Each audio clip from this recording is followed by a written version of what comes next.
Hello दोस्तों, आप सभी का अपने यूट्यूब चैनल टीचिंग मिशन प्रकाश पर हार्दिक स्वागत है। दोस्तों, आज की ये वीडियो यूपी बोर्ड एग्जाम 2023 के लिए बहुत ही महत्वपूर्ण है। यानी कि आज की इस वीडियो में बेटा हम कक्षा 10 के साइंस यानी विज्ञान के सभी महत्वपूर्ण प्रश्नों का एक ही वीडियो के अंदर संपूर्ण सलूशन को देखने वाले हैं। और इस वीडियो में हम ऑब्जेक्टिव क्वेश्चन के साथ साथ कुछ डिस्क्रिप्टिव क्वेश्चन को भी डिस्कस करेंगे, जो कि एग्जाम की दृष्टि से बहुत ही महत्वपूर्ण है। यदि आपको 27 फरवरी को साइंस का पेपर है तो दोस्तों, यानी कि कल अगर आपका साइंस का पेपर है तो आपके लिए ये वीडियो बहुत ही महत्वपूर्ण है। तो चलिए बिना किसी देरी के हम वीडियो को स्टार्ट करते हैं और वीडियो को पूरा देख के जाएंगे। पेपर में बहुत हेल्प होने वाली इस वीडियो से आपकी, क्योंकि अभी तक आपने कुछ भी नहीं पढ़ा तो आप इतने क्वेश्चन पढ़ लें तो आपका पेपर में बहुत अच्छे मार्क्स आएंगे। दोस्तों, आपको बताना चाहेंगे कि 2 दिनों से हम एक भी वीडियो आपके लिए अपलोड नहीं कर पाए, उसके लिए माफ़ी चाहेंगे, क्योंकि हमारे चैनल पर कुछ प्रॉब्लम हो गई थी। और प्रॉब्लम ये थी कि हमारा जो चैनल था वो एक्सेस हो गया था, यानी कि हैक हो गया था। तो इसी कारण बस हम वीडियो को अपलोड नहीं कर पाए। लेकिन कहते नहीं हैं कि लहरों को शांत देखकर ये ना समझना कि समुंदर में रवानी नहीं है। लहरों को शांत देखकर ये ना समझना कि समुंदर में रवानी नहीं है। जब भी उठेंगे तूफान बनकर उठेंगे। तो चलिए इसी मोटिवेशन के साथ आज की वीडियो को स्टार्ट करते हैं। आज का पहला क्वेश्चन है, आधुनिक आवर्त नियम के अनुसार तत्वों का गुणधर्म है। यानी बेटा जो आधुनिक आवर्त नियम है उसमें तत्वों का गुणधर्म, तत्वों को किस बेस पर रखा गया है। तो आधुनिक आवर्त सारणी में ऑप्शन पहला दिया परमाणु द्रव्यमान का आवर्त फलन, परमाणु संख्या का आवर्त फलन, परमाणु साइज का आवर्त फलन और परमाणु आयतन का आवर्त फलन। तो इसका राइट ऑप्शन है बी, यानी कि परमाणु संख्या का आवर्त फलन। यानी कि जो आधुनिक आवर्त सारणी है, आधुनिक आवर्त सारणी में तत्वों को जो बेटा रखा गया है वो परमाणु संख्या के क्रम के आधार पर रखा गया है। तो इसका राइट ऑप्शन है बी। नेक्स्ट क्वेश्चन है, आवर्त सारणी के किसी आवर्त में बाएं से दाएं जाने पर तत्वों की परमाणु त्रिज्या। बेटा अगर हम आवर्त सारणी में बाएं से दाएं जाते हैं तो तत्वों की परमाणु त्रिज्या में क्या होती है, घटती है, पहले घटती है और पुनः बढ़ती है, अपरिवर्तित रहती है या फिर बढ़ती है। तो इसका राइट ऑप्शन जो हो जाएगा ए, यानी कि परमाणु त्रिज्या बेटा क्या होती है, घटती है। आवर्त सारणी में जब हम आवर्त में बाएं से दाएं जाते हैं तो परमाणु त्रिज्या क्या होती है, घट जाती है। अगला क्वेश्चन है, निम्नांकित में सर्वाधिक विद्युत ऋणात्मक तत्व है। तो हमें इसमें बताना है कि सबसे ज़्यादा विद्युत ऋणात्मक तत्व कौन सा है। तो दोस्तों आपको पता होगा कि देखिए आपको 3 चीज़ याद रखना है। एक ये कि फ्लोरीन, फिर क्लोरीन, फिर ब्रोमीन, फिर आयोडीन, यही सबसे विद्युतात्मक तत्व होते हैं। याद कैसे रखेंगे, फूल खिले बहार आई, यानी सबसे ज़्यादा विद्युतात्मक फ्लोरीन की होगी, फिर क्लोरीन की, फिर ब्रोमीन की, फिर आयोडीन की। आपको याद रखना है फूल खिले बहार आई, फूल का मतलब फ्लोरीन, खिले का मतलब क्लोरीन, ब्रो का मतलब ब्रोमीन और बहार आई का मतलब आयोडीन। ठीक है ना। तो इसका मतलब सबसे ज़्यादा विद्युतात्मक तत्व कौन सा हो जाएगा, फ्लोरीन हो जाएगा। उसके बाद उससे कम क्लोरीन, उससे कम ब्रोमीन और उससे कम आयोडीन होता है बेटा। तो इसका राइट ऑप्शन हो जाएगा ए, यानी कि फ्लोरीन हो जाएगा। इसका जो राइट ऑप्शन होगा ए, फ्लोरीन। तो अगला क्वेश्चन देखेंगे, आधुनिक आवर्त सारणी में बाईं ओर से दाईं ओर जाने पर परमाणु साइज का आकार। बाईं ओर से दाईं ओर जाने पर परमाणु साइज का आकार बढ़ता है, घटता है, अपरिवर्तित रहता है, इनमें से कोई नहीं। तो इसका राइट ऑप्शन है ए, यानी कि बढ़ता है। जब हम आधुनिक आवर्त सारणी में बाएं से दाईं ओर जाते हैं तो परमाणु साइज का जो आकार होता है बेटा क्या होता है, बढ़ता है, क्योंकि परमाणु क्रमांक बढ़ता है तो उसका साइज भी क्या होता है, बढ़ता है। तो इसका राइट ऑप्शन जो हो जाएगा वो राइट ऑप्शन होगा ए। नेक्स्ट क्वेश्चन देखेंगे। नेक्स्ट क्वेश्चन दिया, आधुनिक आवर्त सारणी में कितने ऊर्ध्वाधर स्तंभ होते हैं। हमें यह बताना है कि आधुनिक आवर्त सारणी में कितने ऊर्ध्वाधर स्तंभ होते हैं। तो आधुनिक आवर्त सारणी में बेटा जो होते हैं स्तंभ जो होते हैं वो कितने होते हैं, 18 होते हैं। स्तंभ कितने होते हैं, 18 होते हैं। और जो आवर्त होते हैं वो कितने होते हैं, आवर्त होते हैं 7 आवर्त होते हैं और 18 क्या होते हैं, ऊर्ध्वाधर स्तंभ होते हैं। तो इसका राइट ऑप्शन हो जाएगा डी। नेक्स्ट क्वेश्चन को देखेंगे कि अष्टक सिद्धांत का प्रतिपादन किसने किया। जो अष्टक सिद्धांत है उसका प्रतिपादन किसने किया है। तो अष्टक सिद्धांत का प्रतिपादन किया है न्यूलैंड्स ने। किसने किया, यानी ऑप्शन बी सही हो जाएगा, न्यूलैंड्स ने।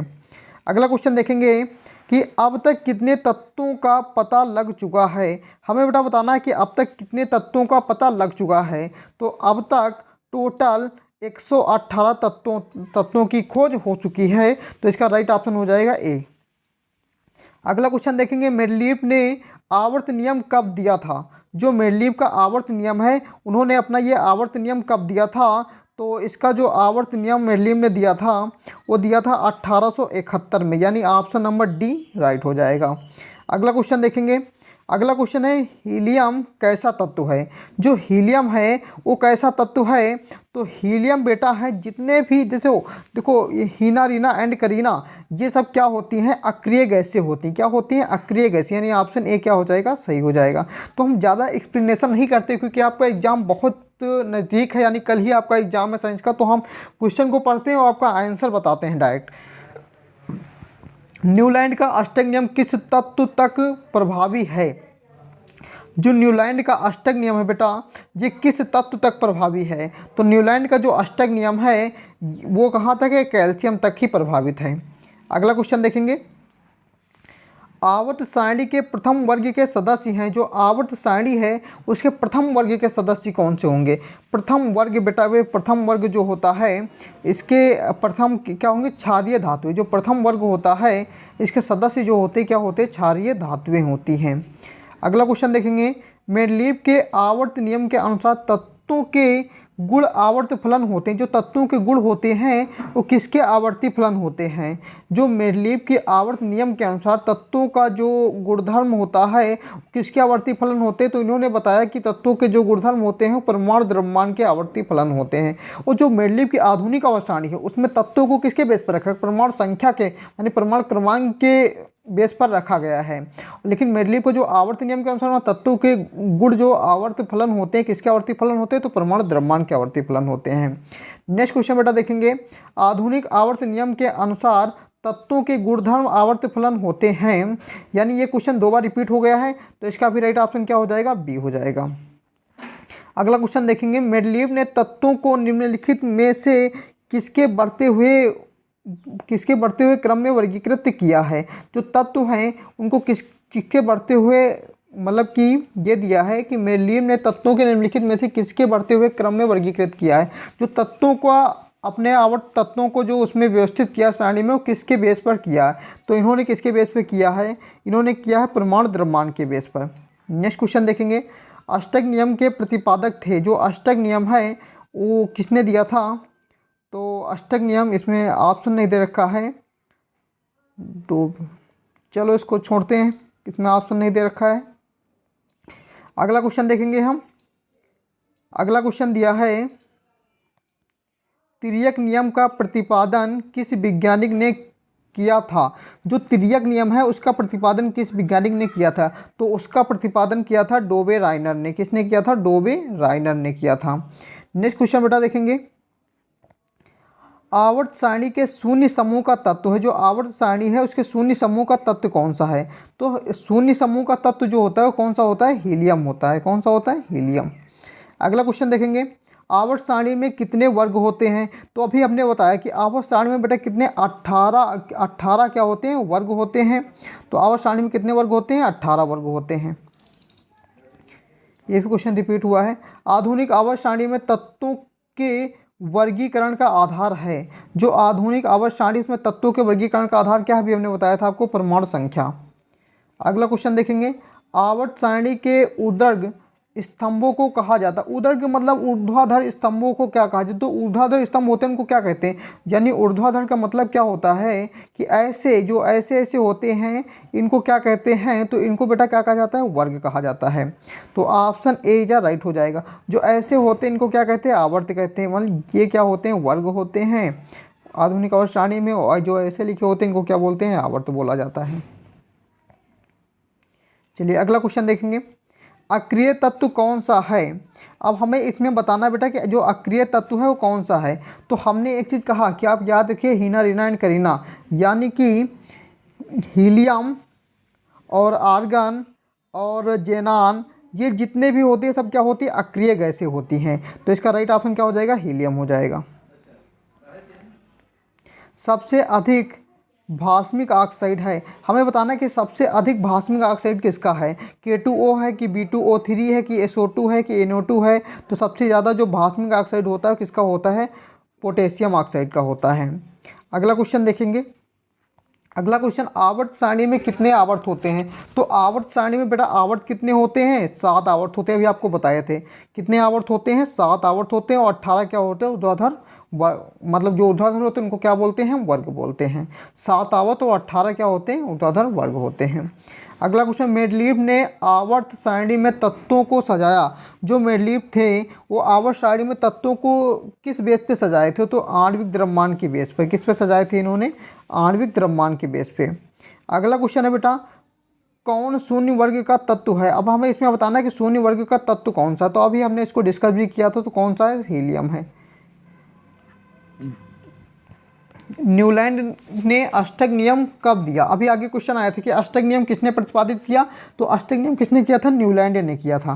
तो इन्होंने कब प्रतिपादन किया था, तो इन्होंने प्रतिपादन किया था 1865 से 1866 के बीच में। अगला क्वेश्चन देखेंगे कि लिथियम, बेरिलियम, बोरान और जो है सोडियम को बढ़ती आयनन ऊर्जा के क्रम में व्यवस्थित कीजिए। तो इसमें जो बढ़ती आयनन ऊर्जा का क्रम होगा वो कौन सा होगा, यानी कि सबसे पहले क्या होगा, सोडियम, फिर लिथियम, सबसे ज़्यादा क्या होगा, बेरिलियम का, फिर बोरान का, फिर लिथियम का, फिर सोडियम का हो जाएगा। तो इसका राइट ऑप्शन हो जाएगा बेटा ए, आपको याद रखना है इसको। अगला क्वेश्चन, आवर्त सारणी में आवर्त की संख्या कितनी है। तो ये क्वेश्चन 2-3 बार रिपीट हो गया है, तो आप इनको देख लेंगे क्योंकि पीडीएफ बहुत बड़ी है, तो आपका मैं डायरेक्ट क्वेश्चन और आंसर को कराते चल रहा हूँ। तो इसमें भी क्या हो जाएगा, 7 हो जाएगा। अगला क्वेश्चन देखेंगे, तिर्यक नियम का प्रतिपादन निम्न में से किस वैज्ञानिक ने किया। डोबेराइनर ने किया है। तो बहुत सारे क्वेश्चन जो हैं वो रिपीट हो गए हैं, जल्दबाजी में मैंने इसको किया है क्योंकि मेरे पास टाइम बहुत ही कम था। तो आवर्त सारणी में ऊर्ध्व स्तंभ को क्या कहते हैं, तो इसमें ऊर्ध्व स्तंभ को क्या बोलेंगे हम, जो वर्ग बोलते हैं। अगला क्वेश्चन देखेंगे, ये भी क्वेश्चन रिपीट हुआ है। आवर्त सारणी में बाएं से दाएं जाने पर तत्वों की प्रवृत्तियों के संबंध में कौन सा कथन सत्य है। तो हमें इसमें बताना कौन सा कथन सत्य है। मान लीजिए हम जब क्या करते हैं, आवर्त सारणी में बाएं से दाएं जाते हैं तो तत्वों के जो प्रवृत्तियों के संबंध में कौन सा कथन तत्व है, तो उनके ऑक्साइड अधिक अम्लीय होते हैं। तो उनके ऑक्साइड क्या होते हैं, अधिक अम्लीय हो जाते हैं जब हम क्या करते हैं, आवर्त सारणी में बाएँ से दाएँ ओर जाते हैं तब। आवर्त सारणी की क्षैतिज कताएं कहलाती, जो आवर्त सारणी में क्षैतिज कताएं होती हैं। क्षैतिज का मतलब बेटा मैंने समझा दिया है कि आपको ये याद जरूर रखना है भाई, जो क्षैतिज होती है यानी ऐसी, इनको क्या कहते हैं, इनको आवर्त कहते हैं। इनको क्या कहते हैं, इनको आवर्त कहते हैं। तो ये क्या हो जाएंगे, आवर्त हो जाएंगे। अगला क्वेश्चन देखेंगे, आवर्त सारणी के चतुर्थ एवं पंचम आवर्त कहलाते हैं। जो चतुर्थ और पंचम आवर्त कहलाते हैं उनको क्या कहते हैं, जो आवर्त सारणी आपने देखा होगा तो उनको क्या कहते हैं, दीर्घावर्त कहते हैं। आवर्त सारणी के प्रथम वर्ग के तत्वों को कहा जाता है। जो आवर्त सारणी के प्रथम वर्ग के तत्व हैं उनको क्या कहा जाता है, क्षार धातुएं। यानी जो प्रथम वर्ग के तत्व होते हैं, आपने देखा होगा ये सारी होती हैं कि हली ने की रब से फरियाद, बेटा मांगे कार, स्कूटर, बैग, रेडियो। ये जितने भी होते हैं, मतलब पहला आवर्त तो पहला वर्ग और दूसरा वर्ग जो होते हैं इनको क्या बोलते हैं, क्षारीय मृदा धातुएं। तो सारी क्या होती हैं, क्षार धातुएं होती हैं। अगला क्वेश्चन देखेंगे, किसी तत्व X के क्लोराइड का सूत्र XCl2 है। यह क्लोराइड उच्च दोलनांक वाला ठोस है। आवर्त सारणी में यह तत्व संभवतः निम्नलिखित में से किस तत्व के वर्ग में होगा। तो ये बेटा जो होगा, यहाँ देखो क्या हुआ कि यहाँ जो आ रहा है XCl2 आ रहा है। क्या आ रहा है, XCl2 आ रहा। तो NaCl तो हो नहीं सकता भाई, क्योंकि Na की वैलेंसी 1 होती तो NaCl हो नहीं सकता। तो इसमें होगा क्या बेटा, MgCl2 हो सकता है। Mg की वैलेंसी क्या होती है, 2 होती है। तो यहाँ देखो MgCl2, Al भी नहीं हो सकता क्योंकि क्या होता है, जो AlCl3 होता है, तो ये भी नहीं होगा और Si भी नहीं होगा। तो इसलिए इसका राइट ऑप्शन क्या हो जाएगा, Mg। ऐसे आपको देख लेना है। कैल्शियम की परमाणु संख्या क्या है। जो कैल्शियम है उसकी परमाणु संख्या कितनी होती है। तो कैल्शियम कितने नंबर पे आता है, परमाणु क्रमांक आपको 20 तक तैयार कर लेना है। कितने नंबर, 20 नंबर पे आता है।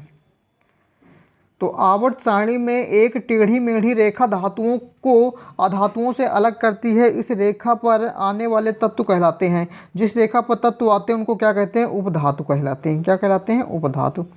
अगला क्वेश्चन देखेंगे, वास्तविक वस्तु का आभासी प्रतिबिंब बनता है। जो वास्तविक वस्तु का आभासी प्रतिबिंब कब बनता है? जो वस्तु का आभासी प्रतिबिंब होता है वो कब बनता है? तो आभासी प्रतिबिंब बेटा बनता है समतल दर्पण से। किससे बनता है? समतल दर्पण के द्वारा। अगला क्वेश्चन देखेंगे, डायोप्टर उस लेंस की क्षमता है जिसकी फोकस दूरी है, इसकी फोकस दूरी कितनी होती है? 1 मीटर। कितनी होती है? 1 मीटर। तो इसका ऑप्शन क्या हो जाएगा? डी सही हो जाएगा। किसी लेंस के बाहर की ओर उभरे दो गोलीय पृष्ठ हो तो उसे कहते हैं, मतलब ये पूछा है किसी लेंस के बाहर की ओर उभरे दो गोलीय पृष्ठ होते हैं तो उसे क्या कहते हैं? उत्तल लेंस कहते हैं। अंदर की ओर होगा तो अवतल लेंस हो जाएगा। बाहर होते हैं तो क्या बोलते हैं? उसे उत्तल लेंस बोलते हैं। कौन सा रंग जिसका खतरे के सिग्नल में उपयोग किया जाता है? सभी को पता है भाई, जो रेड रंग होता है वो बहुत दूर से दिखता है, इसीलिए खतरे के सिग्नल के लिए किसका प्रयोग करते हैं? लाल रंग का प्रयोग करते हैं। अगला क्वेश्चन देखेंगे बेटा, प्रकाश के किस रंग के लिए तरंग दैर्घ्य अधिकतम होती है? जो प्रकाश के किस रंग के लिए तरंग दैर्घ्य अधिकतम होती है? तो देखो तरंग दैर्घ्य बेटा क्या होती है? खतरे के लिए भी लाल रंग होता है और सबसे ज़्यादा तरंग दैर्घ्य भी किसकी होती है? लाल रंग की ही होती है। इसीलिए हम क्या करते हैं, जब देखो होगा कि जब ट्रैफिक में हम सबसे ऊपर जो खतरे का चिन्ह होता है उसको हम लाल रंग से डिनोट करते हैं, लाल रंग की जो लाइट जला करती है। अगला क्वेश्चन देखेंगे, निकट दृष्टि दोष दूर करने के लिए किस लेंस का व्यवहार होता है? जो निकट दृष्टि दोष होता है उसको दूर करने के लिए हम किस लेंस का प्रयोग करते हैं? तो हम करते हैं बेटा अवतल लेंस का प्रयोग। निकट दृष्टि दोष के लिए किसका? अवतल लेंस का प्रयोग। अगला क्वेश्चन देखेंगे, किसी कुंडली का प्रतिरोध ज्ञात करने का सूत्र है। अब बताओ यहाँ से जो कुंडली है उसका प्रतिरोध ज्ञात करने का सूत्र कौन सा है? तो इसका राइट ऑप्शन है बी, यानी आपने ओम का नियम पढ़ा होगा। ओम का नियम क्या होता है? V = IR होता है। ओम का नियम क्या होता है? जो ओम का नियम होता है वो क्या होता है? V directly proportional to I होता है। तो वहाँ से कांस्टेंट हटता हो तो V = क्या होता है बेटा? IR हो जाता है ओम का नियम। तो वहाँ से अगर तुम मान निकालोगे इसका, तो देखो ये तो R = दिया है, तो अगर R यहाँ से निकालो, R बराबर हो निकालो तो क्या होगा? V/I हो जाएगा। तो V/I कहाँ आ रहा? देखो V/I सेकंड ऑप्शन में आ रहा, तो सेकंड ऑप्शन सही हो जाएगा। तो यहाँ से देखो क्वेश्चन दिया था किसी कुंडली का प्रतिरोध ज्ञात करने का सूत्र है, तो क्या हो जाएगा? R बराबर V/I, ऑप्शन बी। अगला देखेंगे, धातुओं में धारावाहक होते हैं। जो धातु होती हैं उनमें धारावाहक क्या होते हैं? तो धातुओं में धारावाहक जो होते हैं बेटा क्या होते हैं? मुक्त इलेक्ट्रॉन होते हैं। क्या होते हैं? मुक्त इलेक्ट्रॉन।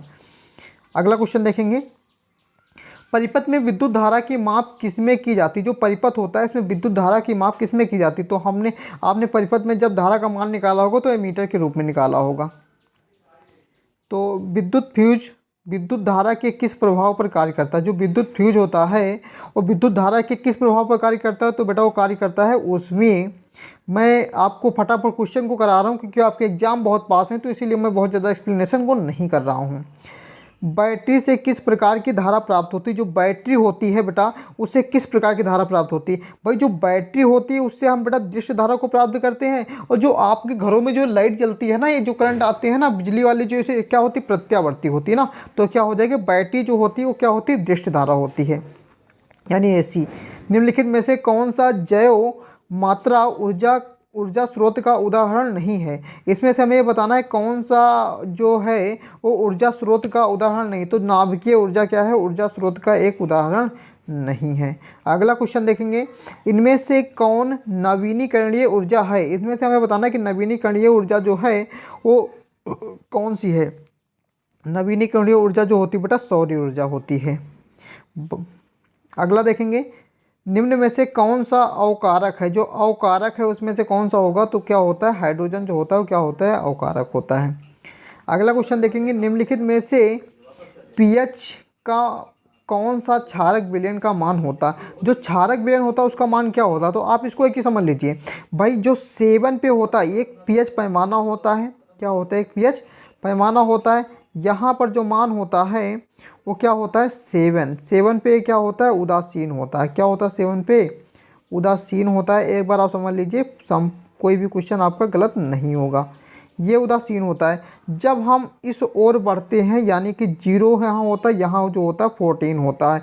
इस ओर बढ़ते हैं तो बेटा क्या होती है? अम्लीयता जो होती है वो बढ़ती है, यानी कि अम्लीय जो अम्लीय प्रकृति होगी वो क्या होगी, इधर जाने पर बढ़ेगी, और इधर जाने पर क्या बढ़ेगी, क्षारकता बढ़ेगी। इधर जाने पर क्षारकता बढ़ेगी, इधर जाने पर अम्लता बढ़ेगी। तो क्या पूछा, निम्नलिखित में से पीएच का कौन सा क्षारक विलयन का मान देता है। ये क्षारक विलयन का मान पूछा है तो सबसे ज़्यादा देखेंगे, देखो 14 के पास में सबसे ज़्यादा कौन आ रहा, तो 13 आ रहा, तो 13 सही हो जाएगा। आपको ये याद रखना है कि 7 पे उदासीन होगा, 7 से कम होगा तो अम्लीय होगा, 7 से ज़्यादा होगा तो क्या होगा, क्षारीय होगा। जितना 7 से ज़्यादा होगा उतना ज़्यादा वो क्या होगा, क्षारीय हो जाएगा, और 7 से जितना कम होगा बेटा, 0 के पास जितना होगा वो क्या होगा, अम्लीय हो जाएगा। चलिए अगला क्वेश्चन हम देख लेते हैं, निम्नलिखित में से कौन सा सही है। अब हमें इसमें बताना है कि कौन सा सही है। आपने पढ़ा होगा कि जो Na2CO3.5H2 होता है, कि Na2CO3.10H2 होता है, कि Na2CO3.7H2 होता है, कि Na2CO3.2H2 होता है। तो आपने पढ़ा कि Na2CO3.10H2 होता है, सभी बच्चों को पता है ये चीज़। अगला क्वेश्चन देखेंगे हम, लिटमस रंजक बैंगनी रंग का होता है जो निकालता है, जो निकाला जाता है, क्या निकाला जाता है, लाइकेन से। कहाँ से निकाला जाता है, जो लिटमस होता है ये कहाँ निकाला जाता है भाई, लाइकेन से। तो इसका ऑप्शन ए सही हो जाएगा। अगला क्वेश्चन देखेंगे, शुष्क बुझा हुआ चूना पर क्लोरीन गैस की क्रिया से कौन सा पदार्थ बनता है। जब हम क्या करते हैं, क्लोरीन गैस से क्रिया करते हैं तो कौन सा पदार्थ बनता है, तो बनता है बेटा क्या चीज़, विरंजक चूर्ण बनता है। क्या बनता है, विरंजक चूर्ण बनता है। अगला क्वेश्चन देखेंगे, नेक्स्ट क्वेश्चन हम देखेंगे, नेक्स्ट क्वेश्चन जो है, लिटमस रंजक बैंगनी रंग का होता है जो निकालता है, तो क्या निकालता है, ये लाइकेन निकालता है। इसका हमने डिस्कस कर चुके हैं हम, तो इसका ऑप्शन ए सही हो जाएगा। अगला क्वेश्चन देखेंगे, शुष्क बुझा हुआ चूना पर क्लोरीन गैस की क्रिया करने से कौन सा पदार्थ बनता है। जो क्लोरीन की गैस की क्रिया करते हैं तो कौन सा बेटा पदार्थ बनता है, तो ये बनता है विरंजक चूर्ण बनता है। इसका भी डिस्कस हम कर चुके हैं। नेक्स्ट क्वेश्चन देखेंगे, सोडियम क्लोराइड का पीएच मान, सोडियम क्लोराइड का पीएच मान, जो सोडियम क्लोराइड होता है यानी NaCl जो होता है, NaCl, इसका पीएच मान कैसा होता है, कितना होता है, तो इसका पीएच मान बेटा जो होता है वो होता है 14। तो इसका ऑप्शन जो हो जाएगा, ऑप्शन डी सही हो जाएगा। अगला क्वेश्चन देखेंगे, नीला थोथा का रासायनिक सूत्र है। जो नीला थोथा होता है उसका रासायनिक सूत्र क्या होता है, ये कॉपर सल्फेट डॉट 5H2 होता है। क्या होता है, कॉपर सल्फेट डॉट 5H2, यानी ऑप्शन बी सही हो जाएगा। अगला क्वेश्चन देखेंगे, जब सोडियम हाइड्रोक्साइड यानी जिंक से अपक्रिया करता है तब कौन सा उत्पाद बनता है। तब बेटा उत्पाद कौन सा बनता है, तो उत्पाद बनता है Na2ZnO2 प्लस 2H2O निकल जाता है। इसको आपको याद रखना है। पीतल है, अब हमें बताना कि पीतल क्या है, कि पीतल जो है वो धातु है, अधातु है या मिश्र धातु है। जो पीतल है बेटा ये क्या है, एक प्रकार से मिश्र धातु है। क्या है, मिश्र धातु है। अगला क्वेश्चन देखेंगे, ब्रोमीन अधातु की अवस्था होती है। जो ब्रोमीन अधातु होती है उसकी अवस्था क्या होती है। जो ब्रोमीन अधातु होती है उसकी अवस्था होती है द्रव, यानी जो ब्रोमीन अधातु होती है वो कैसी होती है, द्रव होती है। चलिए अगला क्वेश्चन हम देखेंगे, निम्न में से किस हाइड्रोकार्बन के 3 आबंध हैं। अब हमें इसमें बताना है किस हाइड्रोकार्बन के जो हैं 3 आबंध हैं, यानी 3 प्रकार से बंध बनते। तो इसका ऑप्शन जो हो जाएगा, ऑप्शन सही होगा सी। अगला क्वेश्चन देखेंगे, चीनी का रासायनिक सूत्र है। जो चीनी होता है उसका रासायनिक सूत्र क्या होता है। जो चीनी होता है बेटा उसका रासायनिक सूत्र होता है C12H22 और 11, यानी ऑप्शन सी सही हो जाएगा। हीलियम परमाणु के बाहरी कक्षा में कितने इलेक्ट्रॉन होते। जो हीलियम परमाणु होता है उसके बाहरी कक्षा में कितने जो होते इलेक्ट्रॉन होते हीलियम, तो उसके कितने होते हैं, 2 होते हैं। हाँ ही, यानी 2 परमाणु क्रमांक होता है, और इसका जब इलेक्ट्रॉनिक कॉन्फ़िगरेशन करेंगे तो 1s2 होता है, लास्ट में कितने 2 इलेक्ट्रॉन होते हैं। चलिए अगला क्वेश्चन देखेंगे, यदि हमारे आहार में आयोडीन की कमी है तो हमें किस रोग के होने की संभावना है। आयोडीन की कमी हो जाने पर कौन सा रोग, घेंघा रोग होता है, गलगंड हो जाता है, ग्वाइटर हो जाता है, सभी हो जाते। तो इसका राइट ऑप्शन हो जाएगा सभी हो जाते हैं, कि आयोडीन की कमी से सभी रोग उत्पन्न हो जाते हैं। चलिए अगला क्वेश्चन देखेंगे, एस्ट्रोजन स्रावित होता है। जो एस्ट्रोजन स्रावित होता है वो कहाँ पर, अंडाशय में स्रावित होता है। जो एस्ट्रोजन स्रावित होता है वो बेटा कहाँ होता है, अंडाशय में। दाढ़ी बनाने में कौन सा दर्पण प्रयुक्त होता है। जो दाढ़ी हम बनाते हैं तो कौन सा दर्पण प्रयुक्त करते हैं, तो बेटा अवतल दर्पण का प्रयुक्त किया जाता है। दाढ़ी बनाते समय हम किस दर्पण का प्रयोग करते हैं? अवतल दर्पण का। चलिए अगला क्वेश्चन देखेंगे हम। अगला क्वेश्चन बेटा दिया है, किस दर्पण में बड़ा प्रतिबिंब बनता है? यानी कौन सा दर्पण ऐसा है जिससे क्या होता है? बड़ा प्रतिबिंब बनता है। तो बेटा अवतल दर्पण के द्वारा क्या होता है, जो प्रतिबिंब बनता है वो कैसा बनता है? बड़ा बनता है। अगला क्वेश्चन देखेंगे, अवतल दर्पण में आवर्धन एम बराबर होता है, यानी जो आवर्धन क्षमता का सूत्र एम होता है वो किसके बराबर होता है? तो वी अपान यू होता है। क्या होता है? वी अपान यू होता है। प्रकाश के किस तरंग का तरंग दैर्ध्य सबसे अधिक होता है? अभी हमने डिस्कस किया था कि हम लाइट के लिए किसका यूज करते? रेड वाले कलर का यूज करते हैं। तो सबसे ज़्यादा तरंग दैर्ध्य भी किसकी होती है? लाल रंग के लिए होती है। चलिए अगला क्वेश्चन देखेंगे, चंद्रमा पर खड़े अंतरिक्ष यात्री को प्रकाश प्रतीत होता है, कैसा प्रतीत होता है? तो काला प्रतीत होता है, यानी ऑप्शन डी सही हो जाएगा। चलिए अगला क्वेश्चन देखेंगे, धारा मापने में किसका उपयोग किया जाता है? तो धारा मापने में हम किसका उपयोग करते हैं? एमीटर का उपयोग करते हैं। यानी कि जो हम ये भी पूछेंगे कि परिपथ में धारा का मान किस में मिलता है, तो हमें एमीटर के रूप में मिलता है। इसको भी आपको याद रखना है। चलिए अगला क्वेश्चन देखेंगे, प्रतिरोध का एसआई मात्रक होता है। जो बेटा प्रतिरोध होता है उसका एसआई मात्रक क्या होता है? तो प्रतिरोध का एसआई मात्रक क्या होता है? ओम होता है। चलिए अगला क्वेश्चन देखेंगे, 1 किलोवाट घंटा निम्नलिखित में से किसके बराबर होता है? जो 1 किलोवाट घंटा होता है और किसके बराबर होता है? तो 3.6 × 10⁻6 जूल होता है। ये बेटा कैलकुलेट भी आप कर सकते हो, बट हम कैलकुलेशन के थ्रू इसको नहीं कराएंगे क्योंकि टाइम बहुत ही कम है, क्वेश्चन हमें बहुत कराने हैं। एक विद्युत हीटर की कुंडली जिसका प्रतिरोध 55 ओम है और 220 वोल्ट के स्रोत से जो विद्युत धारा लगेगी उसका मान होगा। तो आप इसको कैलकुलेट कर लेंगे। इसका ऑप्शन जो आएगा सही वो क्या आएगा? 4 एम्पियर आएगा। इंपॉर्टेंट है इसलिए मैंने न्यूमेरिकल का भी 1-2 डिस्कस कर लिया है। उसको आप कैलकुलेट कर लेंगे। अगर नहीं होता आपसे तो आप कमेंट बॉक्स में लिखेंगे, हम आपको करा देंगे। किसी कुंडली का प्रतिरोध ज्ञात करने के लिए सूत्र है, अभी आपको बताएगा ओम का नियम। V इक्वल टू क्या होता है? IR होता है। V इक्वल टू IR, तो प्रतिरोध R इक्वल टू क्या हो जाएगा? V अपान में I हो जाएगा। क्वेश्चन रिपीट हुआ है तो ऑप्शन कौन सही हो जाएगा? सी सही हो जाएगा। R equal to V upon I हो जाएगा। चलिए अगला क्वेश्चन हम देखेंगे, डायनमो से किस प्रकार की धारा प्राप्त होती है? जो डायनमो होता है उससे किस प्रकार की धारा प्राप्त होती है? तो डायनमो से बेटा दृष्टि धारा जनित और प्रत्यावर्ती धारा जनित दोनों प्राप्त होती है, यानी दृष्टि धारा भी और प्रत्यावर्ती धारा। तो सही ऑप्शन कौन हो जाएगा? सी हो जाएगा, यानी दोनों प्रकार की धारा प्राप्त होते हैं। डायनमो आपको पढ़ाया भी गया होगा, इससे लॉन्ग क्वेश्चन भी आता है कि दृष्टि धारा जनित और प्रत्यावर्ती धारा जनित को सचित वर्णन कीजिए। तो ये लॉन्ग क्वेश्चन आता है, इंपॉर्टेंट भी है, मैंने बताया भी है, इसको आप तैयार भी कर लेंगे। नाभिकीय ऊर्जा प्राप्त करने हेतु आवश्यक है, जो नाभिकीय ऊर्जा होती है उसको प्राप्त करने हेतु कौन सा तत्व आवश्यक है? तो यूरेनियम आवश्यक है। कौन सा आवश्यक है इसमें? तो यूरेनियम। चलिए अगला क्वेश्चन देखेंगे, निम्नलिखित में से कौन नवीकरणीय ऊर्जा स्रोत का उदाहरण है? जो नवीकरणीय ऊर्जा का स्रोत का उदाहरण है तो क्या है इसमें? बायोमास संयंत्र। चलो अगला क्वेश्चन देखेंगे, नीचे दी गई अपक्रिया में कौन सा कथन सही है? जो नीचे अपक्रिया हमें दी गई है किस प्रकार की अपक्रिया है? कॉपर का ऑक्सीकरण। भाई देखो यहाँ पर क्या हो रहा है, यहाँ देखो दो होता है, एक ऑक्सीकरण होता है, एक अपचयन होता है। तो यहाँ ऑक्सीजन जब जुड़ता है तो ऑक्सीजन का जुड़ना क्या कहलाता है? अगर ऑक्सीजन जुड़ रहा है यानी कि ऑक्सीजन का जुड़ना, ऑक्सीजन का जुड़ना क्या कहलाएगा? ऑक्सीकरण कहलाएगा। जो ऑक्सीजन का जुड़ रहा तो क्या हो जाएगा? ऑक्सीकरण हो जाएगा। ऑक्सीकरण हो जाएगा। तो ऑक्सीजन यहाँ पर देखो जुड़ रहा, तो ऑक्सीजन का जुड़ना बेटा क्या कहलाएगा? ऑक्सीकरण। तो कॉपर का क्या हो रहा है? ऑक्सीकरण हो रहा है। अगर हाइड्रोजन जुड़ेगा तो अपचयन होगा। नाइट्रोजन ऑक्साइड के धुएं का रंग होता है, जो नाइट्रोजन ऑक्साइड होता है उसमें धुएं का रंग कैसा होता है?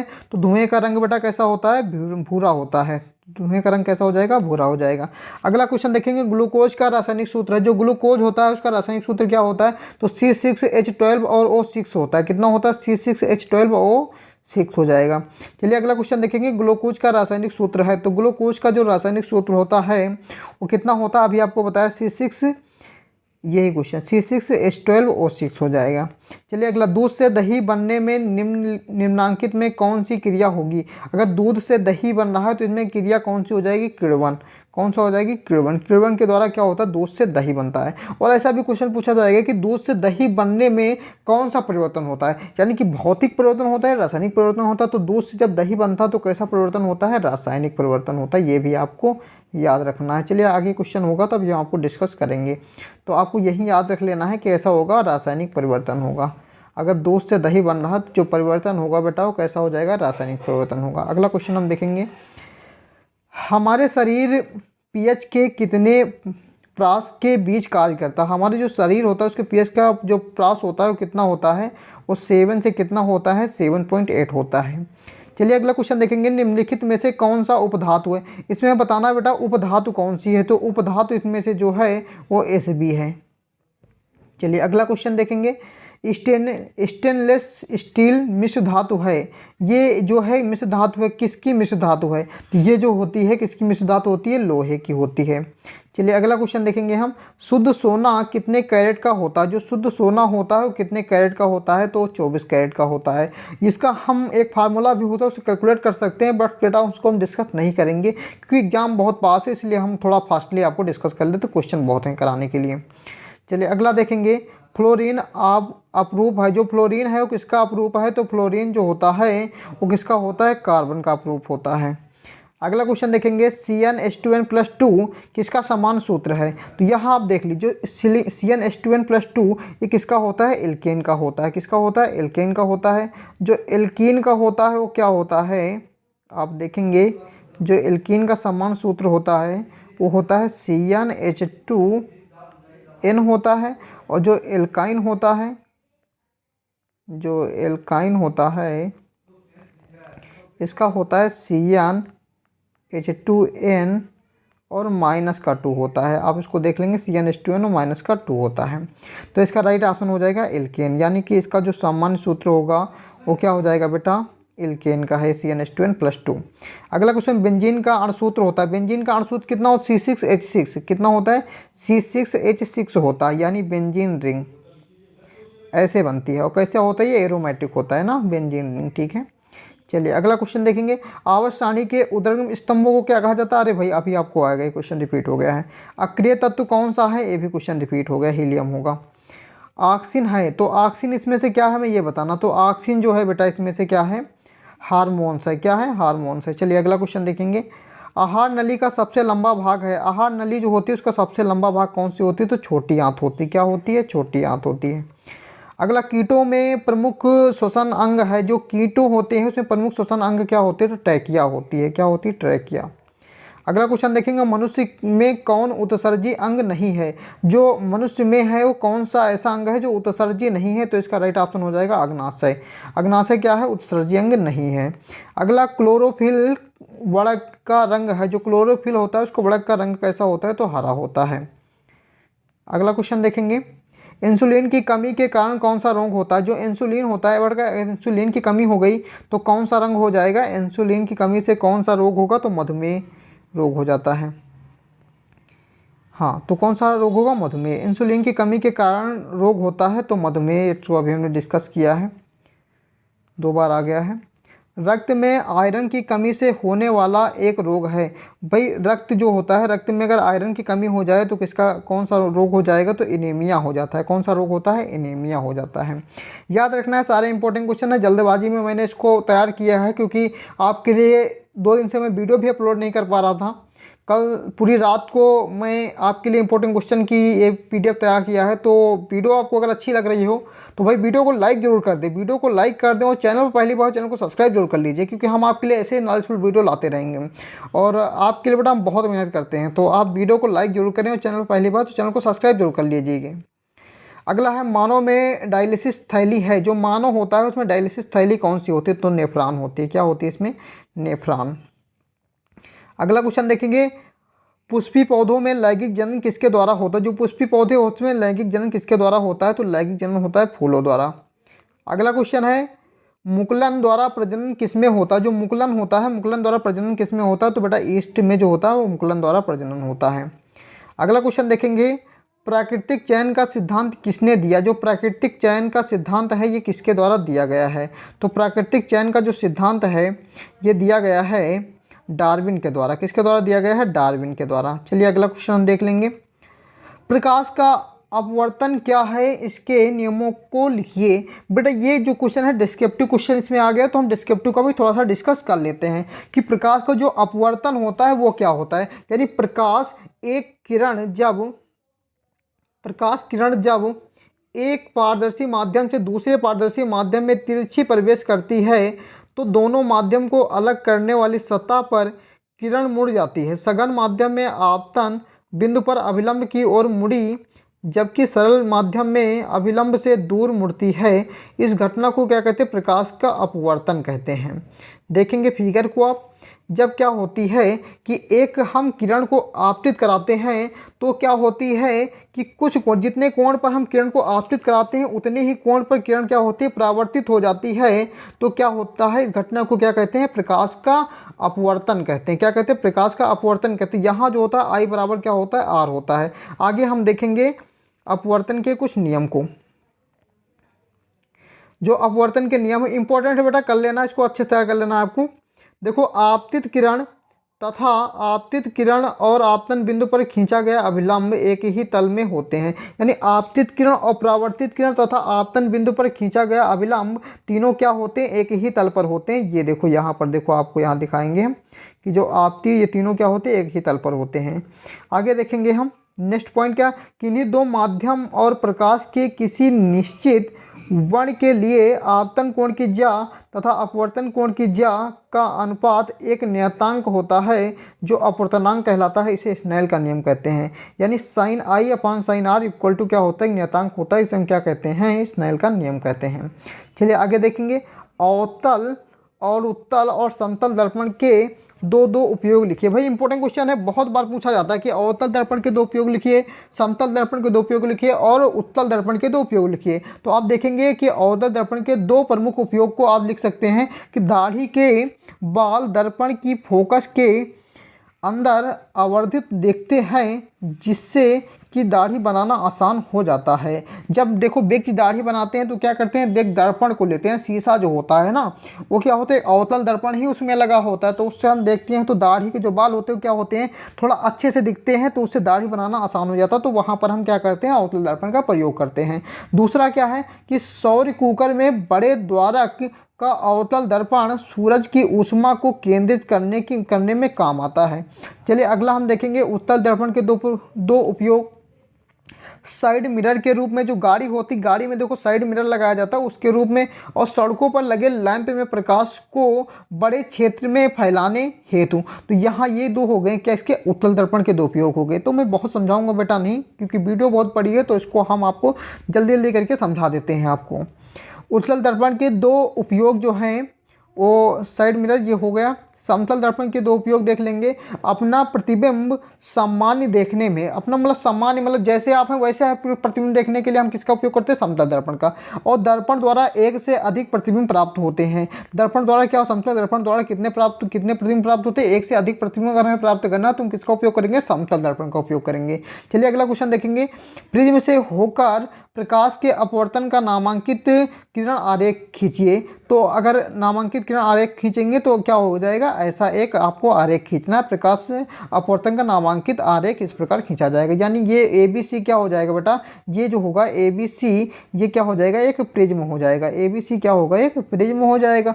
यहाँ एक आपतित किरण खींची गई है, तो ये जो हो जाएगा ABC क्या होगा? प्रिज्म होगा। आप इसको देख लेंगे अच्छे से। चलिए आगे देखेंगे हम। उत्तल लेंस को अभिसारी लेंस कहते हैं क्यों? जो बेटा उत्तल लेंस होता है उसको अभिसारी लेंस क्यों कहा जाता है? उत्तल लेंस पर जब प्रकाश की समांतर किरणें आपतित होती हैं तो लेंस में अपवर्तन के बाद ये समांतर किरण एक बिंदु पर मिलती हैं। इससे स्पष्ट होता है कि उत्तल लेंस समांतर किरणों को अपसारित करती हैं। इस गुण के कारण इसे अपसारी लेंस कहा जाता है। तो आप पूछा जाएगा कि उत्तल लेंस को अपसारी लेंस क्यों कहते हैं, तो आप ये चीज़ लिख सकते हैं। चलिए आगे क्वेश्चन को डिस्कस करेंगे हम, और आप ऐसे फिगर बना सकते हैं कि देखिए भाई उत्तल लेंस में क्या होता है बेटा? जितनी भी किरणें होती हैं ये सारी किरणें देखो क्या हुई? जाकर एक बिंदु पर मिल गए। पहले ये समांतर थे लेकिन जाके बाद में क्या हुआ? ये सब एक बिंदु पर मिल गए। इसी कारण क्या होता है? जो उत्तल लेंस होता है वो क्या होता है? अपसारी लेंस के नाम से भी उत्तल लेंस को जाना जाता है। चलिए अगले देखेंगे आगे हम। सरल सूक्ष्मदर्शी द्वारा सरल सूक्ष्मदर्शी क्या है, किरण आरेख खींचिए। सरल सूक्ष्मदर्शी वह युक्ति है जिससे छोटे बिंब आवर्धित प्रतिबिंब प्राप्त किए जाते हैं। सरल सूक्ष्मदर्शी के रूप में एक उत्तल लेंस का उपयोग किया जाता है। जो सरल सूक्ष्मदर्शी होती है उसमें क्या करते हैं, एक उत्तल लेंस का प्रयोग करते हैं, और इसका आप किरण आरेख खींचना है तो आप ऐसे इसका किरण आरेख को दिखा सकते हैं। ये क्या हो जाएगा, एक वस्तु हो जाएगा, और ये बेटा क्या होगा, इसका एक प्रतिबिंब बनेगा। चलिए आगे हम देखेंगे जो बहुत ही इंपॉर्टेंट है, दृष्टि दोष क्या होता है या कितने प्रकार का होता है। दृष्टि दोष जो बेटा होता है वो दो प्रकार से होता है, एक होता है निकट दृष्टि दोष और एक होता है दूर दृष्टि दोष। पहले तो हम ये देखेंगे कि दृष्टि दोष होता क्या है। जब किसी वस्तु का प्रतिबिंब आंख के रेटिना पर स्पष्ट रूप से नहीं बनता है तो इस दोष को क्या कहते हैं, दृष्टि दोष कहते हैं। यह मुख्यतः 3 प्रकार के होते हैं। कौन कौन से होते हैं वो देख लीजिए। मुख्य तो 2 ही प्रकार से होते हैं, लेकिन ये कितने प्रकार से इसमें बताया गया, 3 प्रकार से बताया गया है, ठीक है ना। जब हम क्या करते हैं, हमारी रेटिना पर किसी भी वस्तु का प्रतिबिंब स्पष्ट रूप से नहीं बनता है तो इसी दोष को क्या कहते हैं, दृष्टि दोष कहते हैं। क्योंकि हमें एक दोष हो गया, भाई हमें ये चीज़ नहीं दिखती स्पष्ट, हमारी रेटिना पर इसका जो प्रतिबिंब है स्पष्ट नहीं बनता, तो ये क्या हो जाएगा, एक प्रकार का दोष हो जाएगा। इसी दोष को क्या बोलेंगे, दृष्टि दोष बोलेंगे। चलिए देखते हैं कौन कौन से होते हैं। ये 3 प्रकार के होते हैं। एक होता है निकट दृष्टि दोष, यानी पहला क्या होता है, निकट दृष्टि दोष। तो बेटा हम इसको देखेंगे। निकट दृष्टि दोष क्या होगा, इसमें प्रतिबिंब रेटिना के पीछे बनता है। जो निकट दृष्टि दोष होता है इसमें प्रतिबिंब कहाँ बनता है, हमारी रेटिना के पीछे बनता है। इसमें दूर की वस्तु में स्पष्ट परंतु निकट की वस्तु में स्पष्ट दिखाई नहीं देती हैं। यानी जो दोष है वही प्रॉब्लम है। ये आप देखिए, याद रखना, निकट दृष्टि दोष में क्या होगा, निकट नहीं दिखेगा, और दूर दृष्टि दोष में क्या होगा, दूर नहीं दिखेगा। तो आपको ये सोचिए कि जो दोष है वही नहीं दिखता है, यानी निकट दृष्टि दोष में निकट नहीं दिखेगा और दूर दृष्टि दोष में दूर नहीं दिखेगा। चलिए आगे देखेंगे, इसको सही कर लेना। दूर दृष्टि दोष होगा ये। इसमें जो होता है, इसमें प्रतिबिंब रेटिना के पीछे बनता है। इसमें दूर की वस्तु स्पष्ट परंतु निकट की वस्तु स्पष्ट दिखाई नहीं देती। इसमें क्या होता है, निकट की वस्तु स्पष्ट दिखाई नहीं देती है। आप बिंदुकता क्या होती है, आंख की लेंस में सममित के अभाव के कारण किसी एक वस्तु का प्रतिबिंब एक ना बनकर कई बनने लगते हैं। इसमें कोई भी वस्तु स्पष्ट दिखाई नहीं देती है। जब कोई भी वस्तु स्पष्ट दिखाई ना दे, ना तो दूर की दिखाई दे ना तो पास की दिखाई दे, तो वहाँ पर जो दोष होता है क्या होता है, अबिंदुकता होता है। यानी ना तो पास दिखाई देता ना तो दूर दिखाई देता, तो वहाँ क्या हो जाएगा, अबिंदुकता हो जाएगा दोस्त। तो समझ में आ गया आपको 3 को। आगे हम देखेंगे क्वेश्चन जो है, रेलवे के सिग्नल का प्रकाश लाल रंग का ही क्यों होता है। भाई हमने बताया अभी आपको कि जो रेलवे के जो सिग्नल होते हैं ना, उसका जो रंग होता है, मतलब किस रंग का होता है, तो वो बेटा हो जाता है, इसको हम सही कर लेंगे थोड़ा सा, लाल रंग का ही क्यों होता है। तो लाल रंग का इसलिए होता है क्योंकि वहाँ पर लाल रंग की जो तरंग दैर्घ्य होती है वो सबसे अधिक होती है, और फालतू कुहासा धुएं में लाल रंग के प्रकाश का कम प्रकीर्णन होता है। जो लाल रंग के प्रकाश होता है उसका प्रकीर्णन भी कम होता है, तो जो लाल रंग होता है वो दूर से ही दिखाई देता है। इसीलिए हम क्या करते हैं, रेलवे के सिग्नल का प्रकाश लाल रंग का ही होता है, ठीक है ना। तो आप इसको समझ में आ गया, आप इसको पढ़ लेंगे अच्छे, समझ में आ जाएगा। तारे क्यों टिमटिमाते हैं, हमें ये बताना है कि तारे जो होते हैं बेटा वो क्यों टिमटिमाते हैं। हवा की विभिन्न परतों में तापमान अलग अलग होता है, इस कारण उसका घनत्व भी कम होता है। इसीलिए तारों में आता प्रकाश इन वायु परतों में विभिन्न मात्रा में जो होता है आवर्तित होता रहता है। इसी कारण तारे क्या होते हैं, नेत्रों में टिमटिमाते रहते हैं। तारे जो होते हैं वो क्या होते हैं, रात में टिमटिमाते रहते हैं, यानी हम उनको देखते हैं तो क्या करते हो, हम टिमटिमाते रहते हैं, ठीक है ना। चलिए आगे देखेंगे हम, किसी अंतरिक्ष यात्री को आकाश नीले की अपेक्षा काला क्यों प्रतीत होता है। जो अंतरिक्ष यात्री होता है उसको जो आकाश जो होता है वो नीले की अपेक्षा, हम लोग आकाश को देखते कैसा दिखाई, नीला दिखाई देता है, लेकिन अंतरिक्ष अगर कोई आकाश को देखेगा तो उसको कैसा दिखाई देगा, काला क्यों प्रतीत होता है। तो अंतरिक्ष यात्री आकाश में उस ऊंचाई पर होते हैं जहाँ वायुमंडल नहीं होता है। वहाँ क्या होता है, वायुमंडल नहीं होता है, तो ना ही वहाँ कोई प्रकीर्णन होता है, इसीलिए उन्हें आकाश नीला नहीं बल्कि काला प्रतीत होता है। क्लियर है आपको, तो उसको अच्छे से याद कर लेंगे। वोल्ट मीटर प्रदर्शित करता है, जो वोल्ट मीटर होता है वो किसको प्रदर्शित करता है, भाई वोल्ट मीटर जो होता है किसका मात्रक होता है। तो वोल्ट मीटर जो मात्रक होता है वो किसका होता है, ओम का होता है। किसका होता है, ओम। आपने पढ़ा होगा V = क्या होता है, IR होता है, V = IR होता है। वोल्ट ऑफ प्रति मीटर दे रखा है। तो वोल्ट प्रति मीटर यानी जब आर का मान निकालोगे तो क्या आएगा, वी अपान में आई हो जाएगा। और वी का मात्रक बेटा क्या होता है, वोल्ट होता है, और आई का मात्रक क्या होता है, एम्पियर। तो वोल्ट प्रति एम्पियर हो जाएगा। ठीक है ना, क्लियर है आपको। चलिए आगे हम देखेंगे इसको। आगे जो है विद्युत, आगे क्वेश्चन दिया है कि विद्युत प्रतिरोध का मात्रक है। जो विद्युत प्रतिरोध होता है उसका मात्रक क्या होता है, तो उसका मात्रक ओम होता है। चलिए आगे हम क्वेश्चन देखेंगे। विद्युत धारा का एसआई मात्रक है। जो विद्युत धारा है उसका एसआई मात्रक क्या होता है, तो विद्युत धारा का एसआई मात्रक एम्पियर होता है। और विद्युत धारा को प्रतिपथ में किस में मापा जाता है, तो एमीटर में मापा जाता है। चलिए आगे क्वेश्चन आ गया। 1, 2 और 3 ओम के तीन प्रतिरोधों को श्रेणी क्रम में जोड़ने पर समतुल्य प्रतिरोध होगा। अगर हम 3 प्रतिरोध दे रखे हैं उनको हम क्या करते हैं, श्रेणी क्रम में बेटा जोड़ते हैं, तो जो तुल्य प्रतिरोध होगा वो किसके बराबर होगा। जो भाई श्रेणी क्रम में जोड़ते हैं तो तुल्य प्रतिरोध आर बराबर क्या होता है, R1 + R2 + R3 होता है। सबको जोड़ देंगे कितना होगा, देखो 1, 2, 3, 3, 6 और 6 ओम, कितना हो जाएगा, 6 ओम हो जाएगा। तो इसका राइट ऑप्शन हो जाएगा डी, यानी कि ऑप्शन नंबर डी। आगे देखेंगे विभवांतर का एसआई मात्रक होता है। जो विभवांतर होता है उसका एसआई मात्रक क्या होता है, तो विभवांतर का एसआई मात्रक बेटा होता है वोल्ट, यानी ऑप्शन डी सही हो जाएगा। चलिए आगे देखेंगे हम।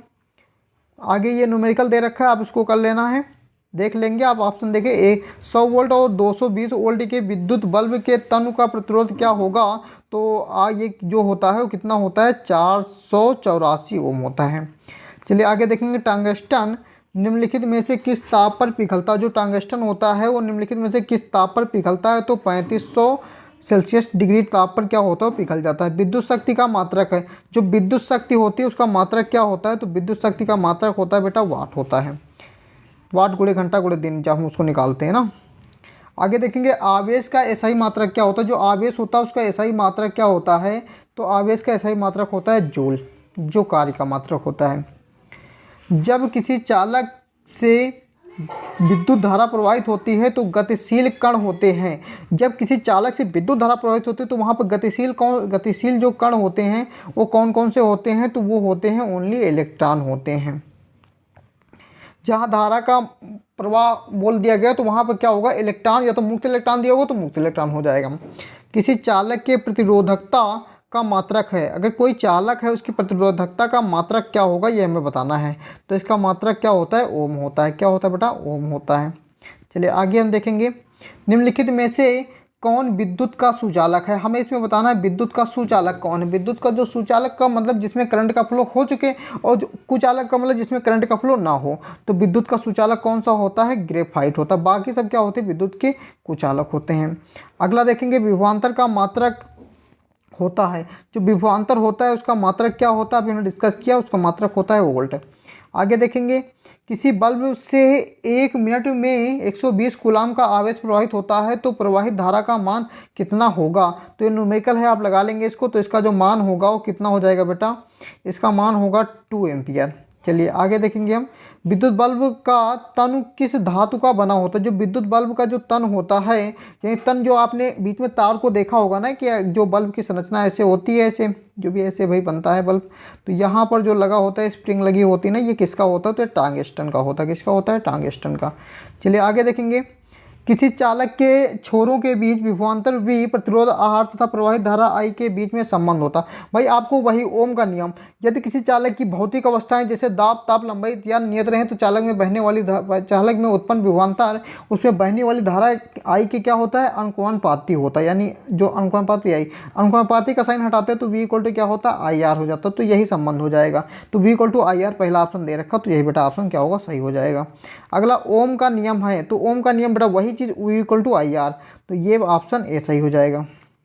अगला देखेंगे। हमारे घरों में जो विद्युत आपूर्ति की जाती है वह है, तो वह कितनी है। हमारे घरों में जो विद्युत आपूर्ति की जाती है, यानी जिससे हम क्या कहते हैं, अपने बल्बों को जलाते हैं, बहुत सारे रेफ्रिजरेटर और फ्रिज का यूज करते हैं, कितनी वाट पे, 220 वाट पर प्रत्यावर्ती धारा होती है। दृश्य धारा जो होती है, बैटरी वाली धारा जो होती है वो दृश्य धारा होती है। और जो हम लाइट यानी करंट जो यूज करते हैं क्या होती है, प्रत्यावर्ती धारा होती है।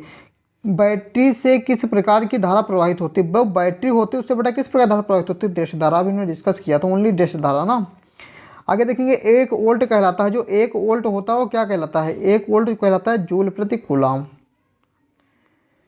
V बराबर डब्लू अपन क्यों होता है, तो वहाँ से आप निकाल भी सकते हो इसको, जो होता है V बराबर होता है, इसको देख लेंगे फार्मूले को, V इक्वल टू क्या होता है डब्लू अपान क्यों होता है। तो यहाँ से जब वोल्ट को निकालोगे तो जो कार्य होता है उसका मात्रक क्या होता है, जूल होता है, और इसका क्यों का मात्रक क्या होता है, कूलाम, तो जूल प्रति कूलाम आ जाएगा, यानी ऑप्शन बी। किसी विद्युत बल्ब में 220 वोल्ट पर 1 एम्पीयर की धारा प्रवाहित होती है तो फिलामेंट का प्रतिरोध होगा, तो फिलामेंट का प्रतिरोध कितना होगा बेटा, 220 ओम हो जाएगा, ठीक है ना। आगे देखेंगे विभवांतर मापने वाले यंत्र को कहा जाता है, यानी जिससे हम विभवांतर मापते हैं उस यंत्र को क्या कहते हैं, तो हमें उस यंत्र का जो मान होता है वो क्या होता है, वोल्ट मीटर, यानी विभवांतर मापने का जो यंत्र होता है वो क्या होता है, वोल्ट मीटर होता है। एमीटर से क्या धारा को मापा जाता है। जब किसी चालक तार में विद्युत धारा प्रवाहित होती है तो गतिशील कण होते हैं, जब किसी चालक में जो विद्युत धारा प्रवाहित हो रही तो भाई एक ही चीज़ क्या होंगे, इलेक्ट्रॉन हो जाएंगे, क्या हो जाएंगे, इलेक्ट्रॉन होंगे। किसी कुंडली का प्रतिरोध ज्ञात करने के लिए सूत्र है, भाई रिपीट हो गया क्वेश्चन, चलिए आगे देखेंगे, इसको हम 2 बार कर चुके हैं। किसी चालक में 2 मिनट तक 1 एम्पीयर की धारा प्रवाहित होने पर आवेश का मान होगा। अगर हम किसी चालक में क्या करते, 2 मिनट तक 1 एम्पीयर की धारा को प्रवाहित करते तो आवेश का मान कितना हो जाएगा, आप लगा लेंगे। बहुत आसान क्वेश्चन है, तो इसका ऑप्शन नंबर बी सही हो जाएगा, क्योंकि क्वेश्चन बहुत कराना है इसलिए हम न्यूमेरिकल को डिस्कस नहीं करते हैं। परिपथ में विद्युत धारा की माप किससे की जाती है, जो परिपथ होता है उसमें विद्युत धारा की माप, विद्युत धारा अभी हमने बताया बेटा किससे, एमीटर से किया जाता है, और जो वोल्ट मीटर होता है उससे हम विभवांतर का करते हैं। 1 ओम और 2 ओम के प्रतिरोध को श्रेणी क्रम में 6 वोल्ट की बैटरी से जोड़ने पर परिपथ में धारा का मान होगा, तो आप इसको न्यूमेरिकल है आप इसको कर लेंगे, 2 एम्पीयर का आंसर आएगा आपका। आप इस सारे क्वेश्चन जो भी न्यूमेरिकल हैं इनके आप क्वेश्चन को सॉल्व करेंगे, सॉल्व करके बाद जो भी आपका आंसर आएगा आप उसको कमेंट बॉक्स में लिखेंगे, हम आपको बता देंगे आंसर उसका जो होगा वो सही है गलत है। आपको यहाँ पर आंसर लिखा हुआ आप यहाँ देख भी सकते हैं, लेकिन आप कमेंट बॉक्स में आंसर को जरूर लिखेंगे। एमीटर को विद्युत परिपथ में कैसे जोड़ा जाता है, जो एमीटर होता है यानी अमीटर जो होता है जो धारा को मापता है उसको हम विद्युत परिपथ में किस क्रम में जोड़ते हैं, श्रेणी क्रम में जोड़ते हैं या समांतर क्रम में जोड़ते हैं, तो इसको हम जोड़ा जाता है श्रेणी क्रम में। आगे देखेंगे 100 वाल्ट का विद्युत बल्ब 250 वोल्ट के विद्युत मेन से जोड़ा जाता है, बल्ब में प्रवाहित धारा का मान होगा, तो इसका राइट ऑप्शन आएगा बी, यानी कि 0.4 एम्पियर हो जाएगा। आगे क्वेश्चन देखेंगे 1 कूलाम विद्युत आवेश कितने प्रोटॉनों से बनता है, जो 1 कूलाम आवेश होता है वो कितने प्रोटॉनों से बनता है, जितना इलेक्ट्रॉन का मान होता है, कितना 1.6 × 10⁻⁻19 कूलाम। विद्युत बल्ब का तनु बना होता है, अभी हमने बताया कि विद्युत बल्ब का तन किससे बना होता है, टंगस्टन का। डायनमो से किस प्रकार की धारा प्राप्त होती है, डायनमो से बेटा दोनों प्रकार की धारा प्राप्त होती है, यानी कि दृष्टि धारा भी और प्रत्यावर्ती धारा भी, यानी ऑप्शन सी सही हो जाएगा। चलिए अगला क्वेश्चन देखेंगे, विद्युत चुंबक बनाने के लिए प्रायः किस पदार्थ की क्षण का उपयोग किया जाता है, जो विद्युत चुंबक बनाने के लिए प्रायः किस प्रकार की क्षण का उपयोग करते हैं हम, तो इसका राइट ऑप्शन जो हो जाएगा वो ऑप्शन होगा सी, यानी कि नरम लोहा। चलिए अगला क्वेश्चन देखेंगे, हमारे घरों में जो विद्युत आपूर्ति की जाती है वह होती है कितने, 220 वाल्ट पर प्रत्यावर्ती धारा। चलिए अगला क्वेश्चन देखेंगे, लघुपतन के समय परिपथ में विद्युत धारा का मान होता है, जो लघुपतन के समय होता है वो विद्युत धारा का मान कितना होता है, तो बहुत अधिक होता है, यानी ऑप्शन ए। किसी क्षण के अंदर चुंबकीय क्षेत्र रेखाओं की दिशा क्या होती है, किसी क्षण के अंदर चुंबकीय क्षेत्र रेखाओं की दिशा क्या होती है, तो उत्तर ध्रुव से दक्षिण ध्रुव की ओर। कैसी होती है, उत्तर ध्रुव से दक्षिण ध्रुव की ओर। अगला क्वेश्चन, चुंबकीय क्षेत्र की तीव्रता का मात्रक, जो चुंबकीय क्षेत्र की तीव्रता उसका मात्रक क्या होता है, न्यूटन पर एम्पियर इंटू मीटर होता है। विद्युत धारा उत्पन्न होती है, विद्युत धारा जो होती है वो किससे उत्पन्न होती है, तो आपको बताया गया कि विद्युत धारा जो उत्पन्न होती है किससे, डायनमो से, डायनमो। आगे देखेंगे, यांत्रिक ऊर्जा को विद्युत ऊर्जा में बदलने वाला उपकरण है, यानी जो यांत्रिक ऊर्जा होती है उसको विद्युत ऊर्जा में जो बदलता है उस यंत्र को क्या कहते हैं, हम जनित्र कहते हैं, यानी डायनमो जो होता है। विद्युत परिपथ में विद्युत फ्यूज जोड़ा जाता है, जो विद्युत परिपथ होता है उसमें विद्युत फ्यूज को हम किस में जोड़ते हैं, विद्युतमय तार में जोड़ते हैं, उसको हम क्या करते हैं। चलिए अगला क्वेश्चन देखेंगे, प्रत्यावर्ती धारा यंत्र में कैसी धारा मिलती है, जो प्रत्यावर्ती धारा होती है उसमें कैसी धारा मिलती है हमें ये बताना है, तो उसमें जो धारा मिलती है दृष्टि भी मिलती है और दोनों प्रकार की मिलती है हमें। चुंबकीय क्षेत्र रेखाएं किस ध्रुव से निकलती हैं? चुंबकीय क्षेत्र रेखाएं जो होती किस ध्रुव से निकलती हैं? तो अभी आपको बताया गया कि ये निकलती हैं उत्तरी ध्रुव से और उत्तरी ध्रुव से दक्षिण ध्रुव की ओर। किसी कुंडली का प्रतिरोध ज्ञात करने के लिए ये भी क्वेश्चन रिपीट हो गया है। डायनमो ने किस प्रकार की धारा प्राप्त होती है? ये भी क्वेश्चन रिपीट हो गया, दोनों धाराएं प्राप्त होती हैं। निम्नलिखित में से कौन सा पद विद्युत परिपथ में विद्युत शक्ति को निरूपित नहीं करता है? इसमें कौन सा ऐसा है जो विद्युत शक्ति को निरूपित नहीं करता है? तो यानी ऑप्शन बी, IR² नहीं होता है, तो ऑप्शन बी इसका क्या हो जाएगा? सही हो जाएगा, ये इसको निरूपित नहीं करता है। चलिए अगला क्वेश्चन देखेंगे। डायनमो यांत्रिक ऊर्जा को किस ऊर्जा में परिवर्तित करता है? जो डायनमो होता है यांत्रिक ऊर्जा को किस ऊर्जा में परिवर्तित करता है ये हमें बताना। तो यांत्रिक ऊर्जा को विद्युत ऊर्जा में परिवर्तित करता है डायनमो, अभी हमने आगे डिस्कस किया था। रासायनिक अपक्रिया एवं उसके समीकरण से रिलेटेड हम कुछ क्वेश्चन को करेंगे।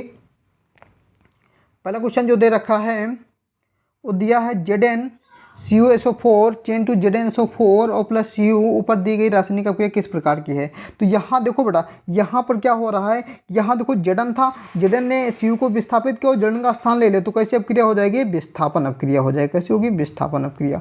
चलिए अगला क्वेश्चन हम देखेंगे। जब मैग्नीशियम फीता को जलाया जाता है तो उत्पन्न आग की लौ होती है। जो उत्पन्न आग की लौ होती है कैसी होती है? चमकीली उज्ज्वला होती है। चलिए अगला क्वेश्चन देखेंगे। लाल तप्त लोहे पर जल वाष्प प्रवाहित करने पर निम्नांकित कौन सा यौगिक बनता है? तो यौगिक कौन सा बनेगा ये हमें बताना है। तो यौगिक जो बनता है बेटा क्या बनता है? Fe2O3 बनता है।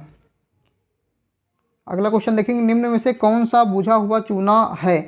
हमें इसमें बताना बुझे हुए चूने का जो फार्मूला होता है क्या होता है? तो होता है कैल्शियम हाइड्रोक्साइड। क्या होता है? Calcium hydroxide. बुझा हुआ चूना जो होता है क्या होता है? कैल्शियम हाइड्रोक्साइड होता है।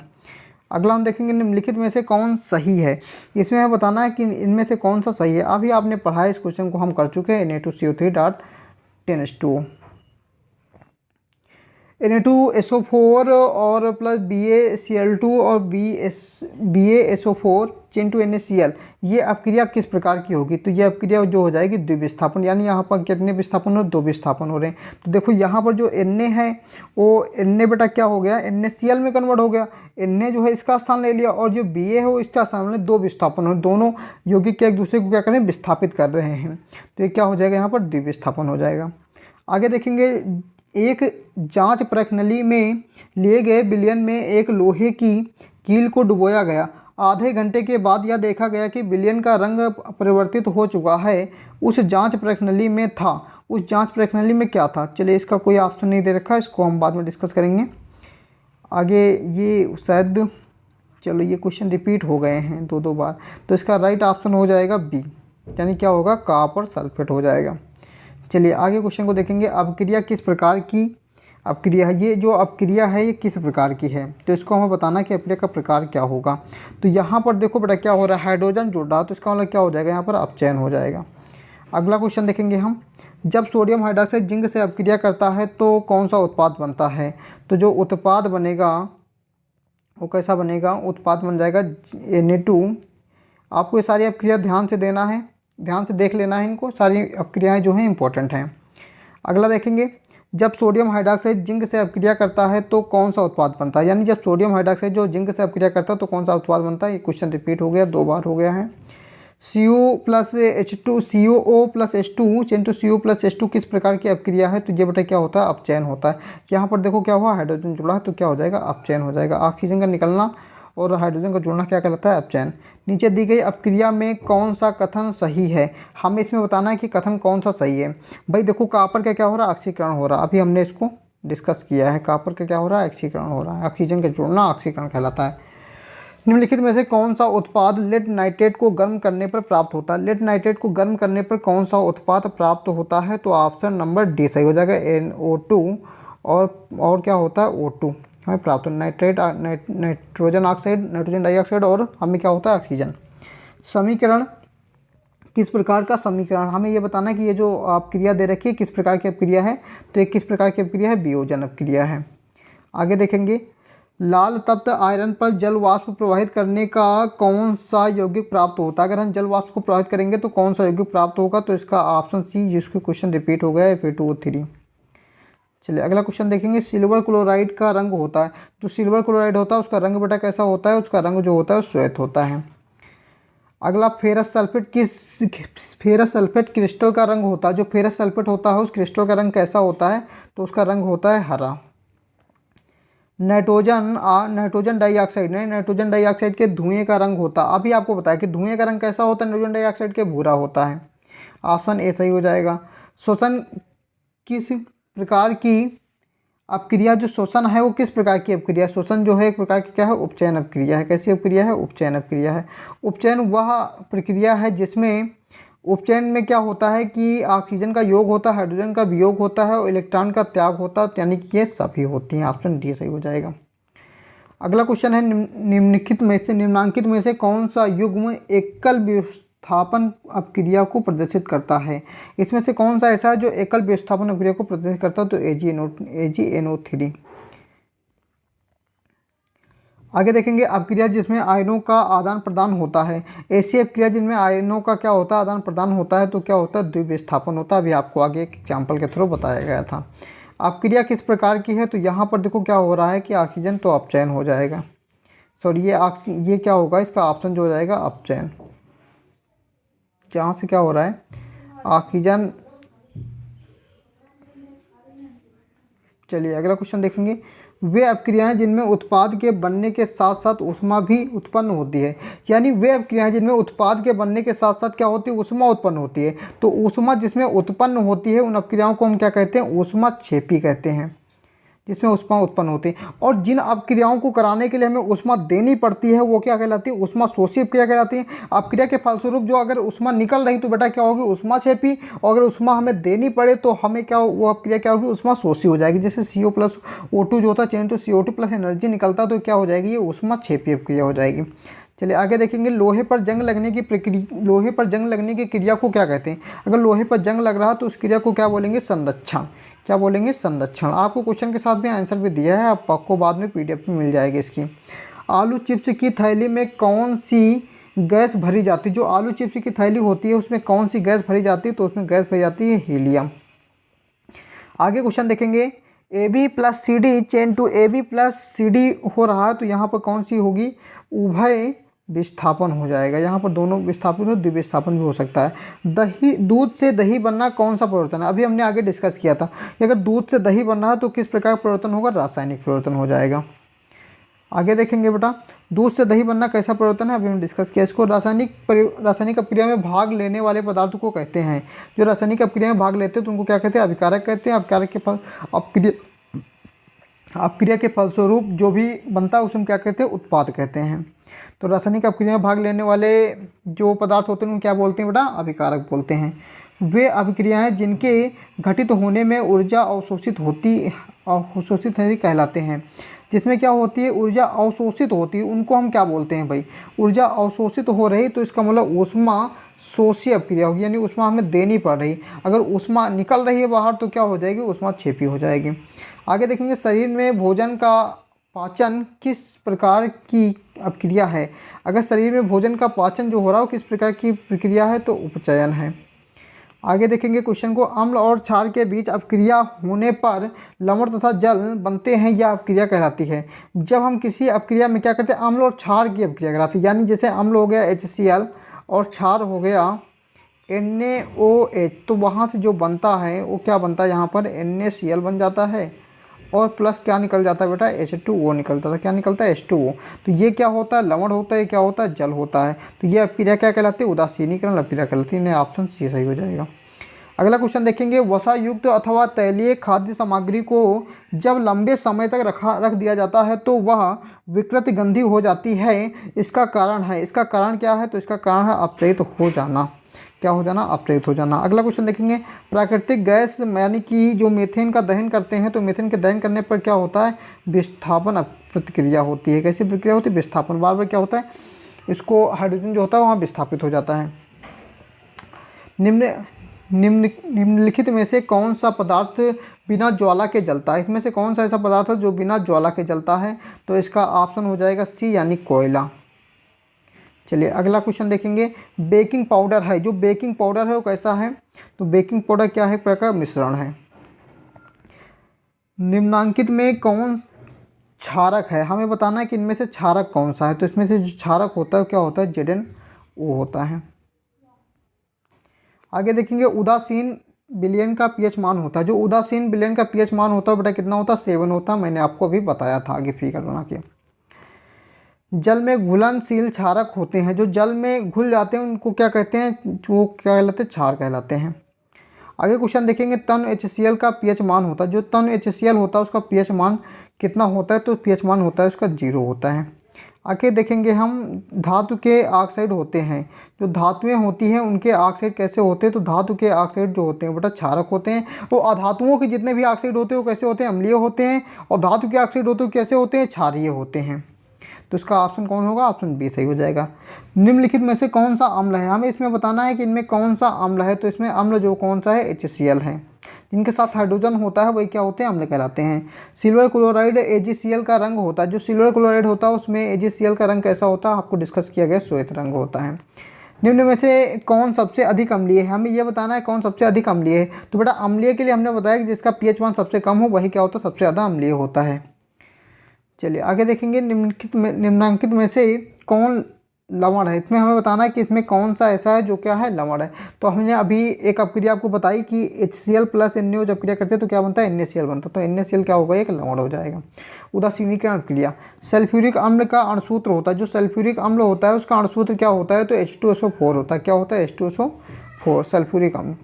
सोडियम कार्बोनेट का अणुसूत्र है, सोडियम कार्बोनेट का अणुसूत्र क्या है, Na2CO3। क्या होता है बेटा, Na2CO3 होता है। अगला क्वेश्चन देखेंगे निम्न में से कौन आयनिक यौगिक है। इसमें हमें बताना है कि आयनिक यौगिक कौन सा है। तो क्या होता है, CaCl2 होता है। क्या होता है, CaCl2। NaOH है, जो NaOH है एक प्रकार का क्या है बेटा, क्षार है। जिसमें OH समूह जुड़ा हो क्या कहलाते हैं, क्षार। जिसमें H समूह जुड़ा हो क्या कहलाएंगे, अम्ल कहलाएंगे। फेरस सल्फेट क्रिस्टल का रंग होता है। जो फेरस सल्फेट होता है उस क्रिस्टल का रंग कैसा होता है, तो उसका रंग होता है हरा। अगला क्वेश्चन देखेंगे जल का पीएच मान होता है। जो जल होता है उसका पीएच मान कितना होता है, 7 होता है। यानी जिस जल को हम पीते हैं वो कैसा होता है, उदासीन होता है। इसका मान जो होता है वो कितना होता है, 7 होता है। निम्नांकित में कौन एक अम्ल है, हमें इसमें बताना है कि अम्ल कौन है। तो अभी हमने डिस्कस किया HCl क्या है, अम्ल है। KOH अगर पूछे तो ये क्या हो जाएगा, क्षार हो जाएगा। 1 बिलियन नीले लिटमस को लाल कर देता है तो बिलियन का पीएच मान क्या होगा। यानी हमें बताना बिलियन का पीएच मान क्या होगा। ये क्या करता है, नीले लिटमस पेपर को लाल करते हैं। ऐसा कौन करते हैं, अम्ल करते हैं। तो इसका पीएच मान क्या होगा, 7 से कम होगा, यानी 6 हो जाएगा। 6 दे रखा है तो 6 हो जाएगा। इक्वारेजिया, जो इक्वारेजिया मिश्रण में HCl और HNO3 का अनुपात होता है तो 1:3 होता है। यानी कि HCl होता है और 3 रेशियो क्या होते हैं, HNO3। तो इनका जो अनुपात होता है वो कितना हो जाता है बेटा, इनका अनुपात होता है 1:3 हो जाता है। आगे देखेंगे निम्नलिखित में से पीएच का कौन सा मान क्षारक विलयन का मान देता है। कौन सा क्षारक विलयन का मान देता है, तो इसका ऑप्शन कौन जाएगा, डी, यानी 13 जो होता है क्षारक मान। हमने आपको बताया था यहाँ पर देखो 6 से सारे, देखो यहाँ पर आप क्वेश्चन को एक बार डिस्कस करेंगे। 2 से मतलब 7 से कम है तो अम्लीय होगा, 7 है उदासीन होगा, 6 है तो ये कैसा हो जाएगा, ये भी कैसा होगा, अम्लीय होगा। अब यही तो सबसे ज़्यादा है, मतलब 7 से ज़्यादा कौन है, जो 7 से ज़्यादा वही क्या होगा, अम्लीय हो जाएगा। तो यही ऑप्शन सही हो जाएगा। कोई बिलियन लाल लिटमस को नीला कर देता है, इसका पीएच मान होगा। ये क्या करता है, लाल लिटमस को नीला कर देता, तो इसका पीएच मान कितना हो जाएगा, 10 हो जाएगा। सल्फ्यूरिक अम्ल का अणुसूत्र है, अभी हमने डिस्कस किया है, नीला थोथा यानी तुथिया। इसको तुथिया का रासायनिक मतलब नीला थोथा जो होता है उसको तुथिया के नाम से भी जानते हैं। तो इसको आपको याद रखना, ये क्या होता है, कॉपर सल्फेट और DAT5S2 होता है। आगे देखेंगे बेकिंग पाउडर का अणुसूत्र होता है। जो बेकिंग पाउडर होता है उसका अणुसूत्र क्या होता है, सोडियम बाइकार्बोनेट होता है।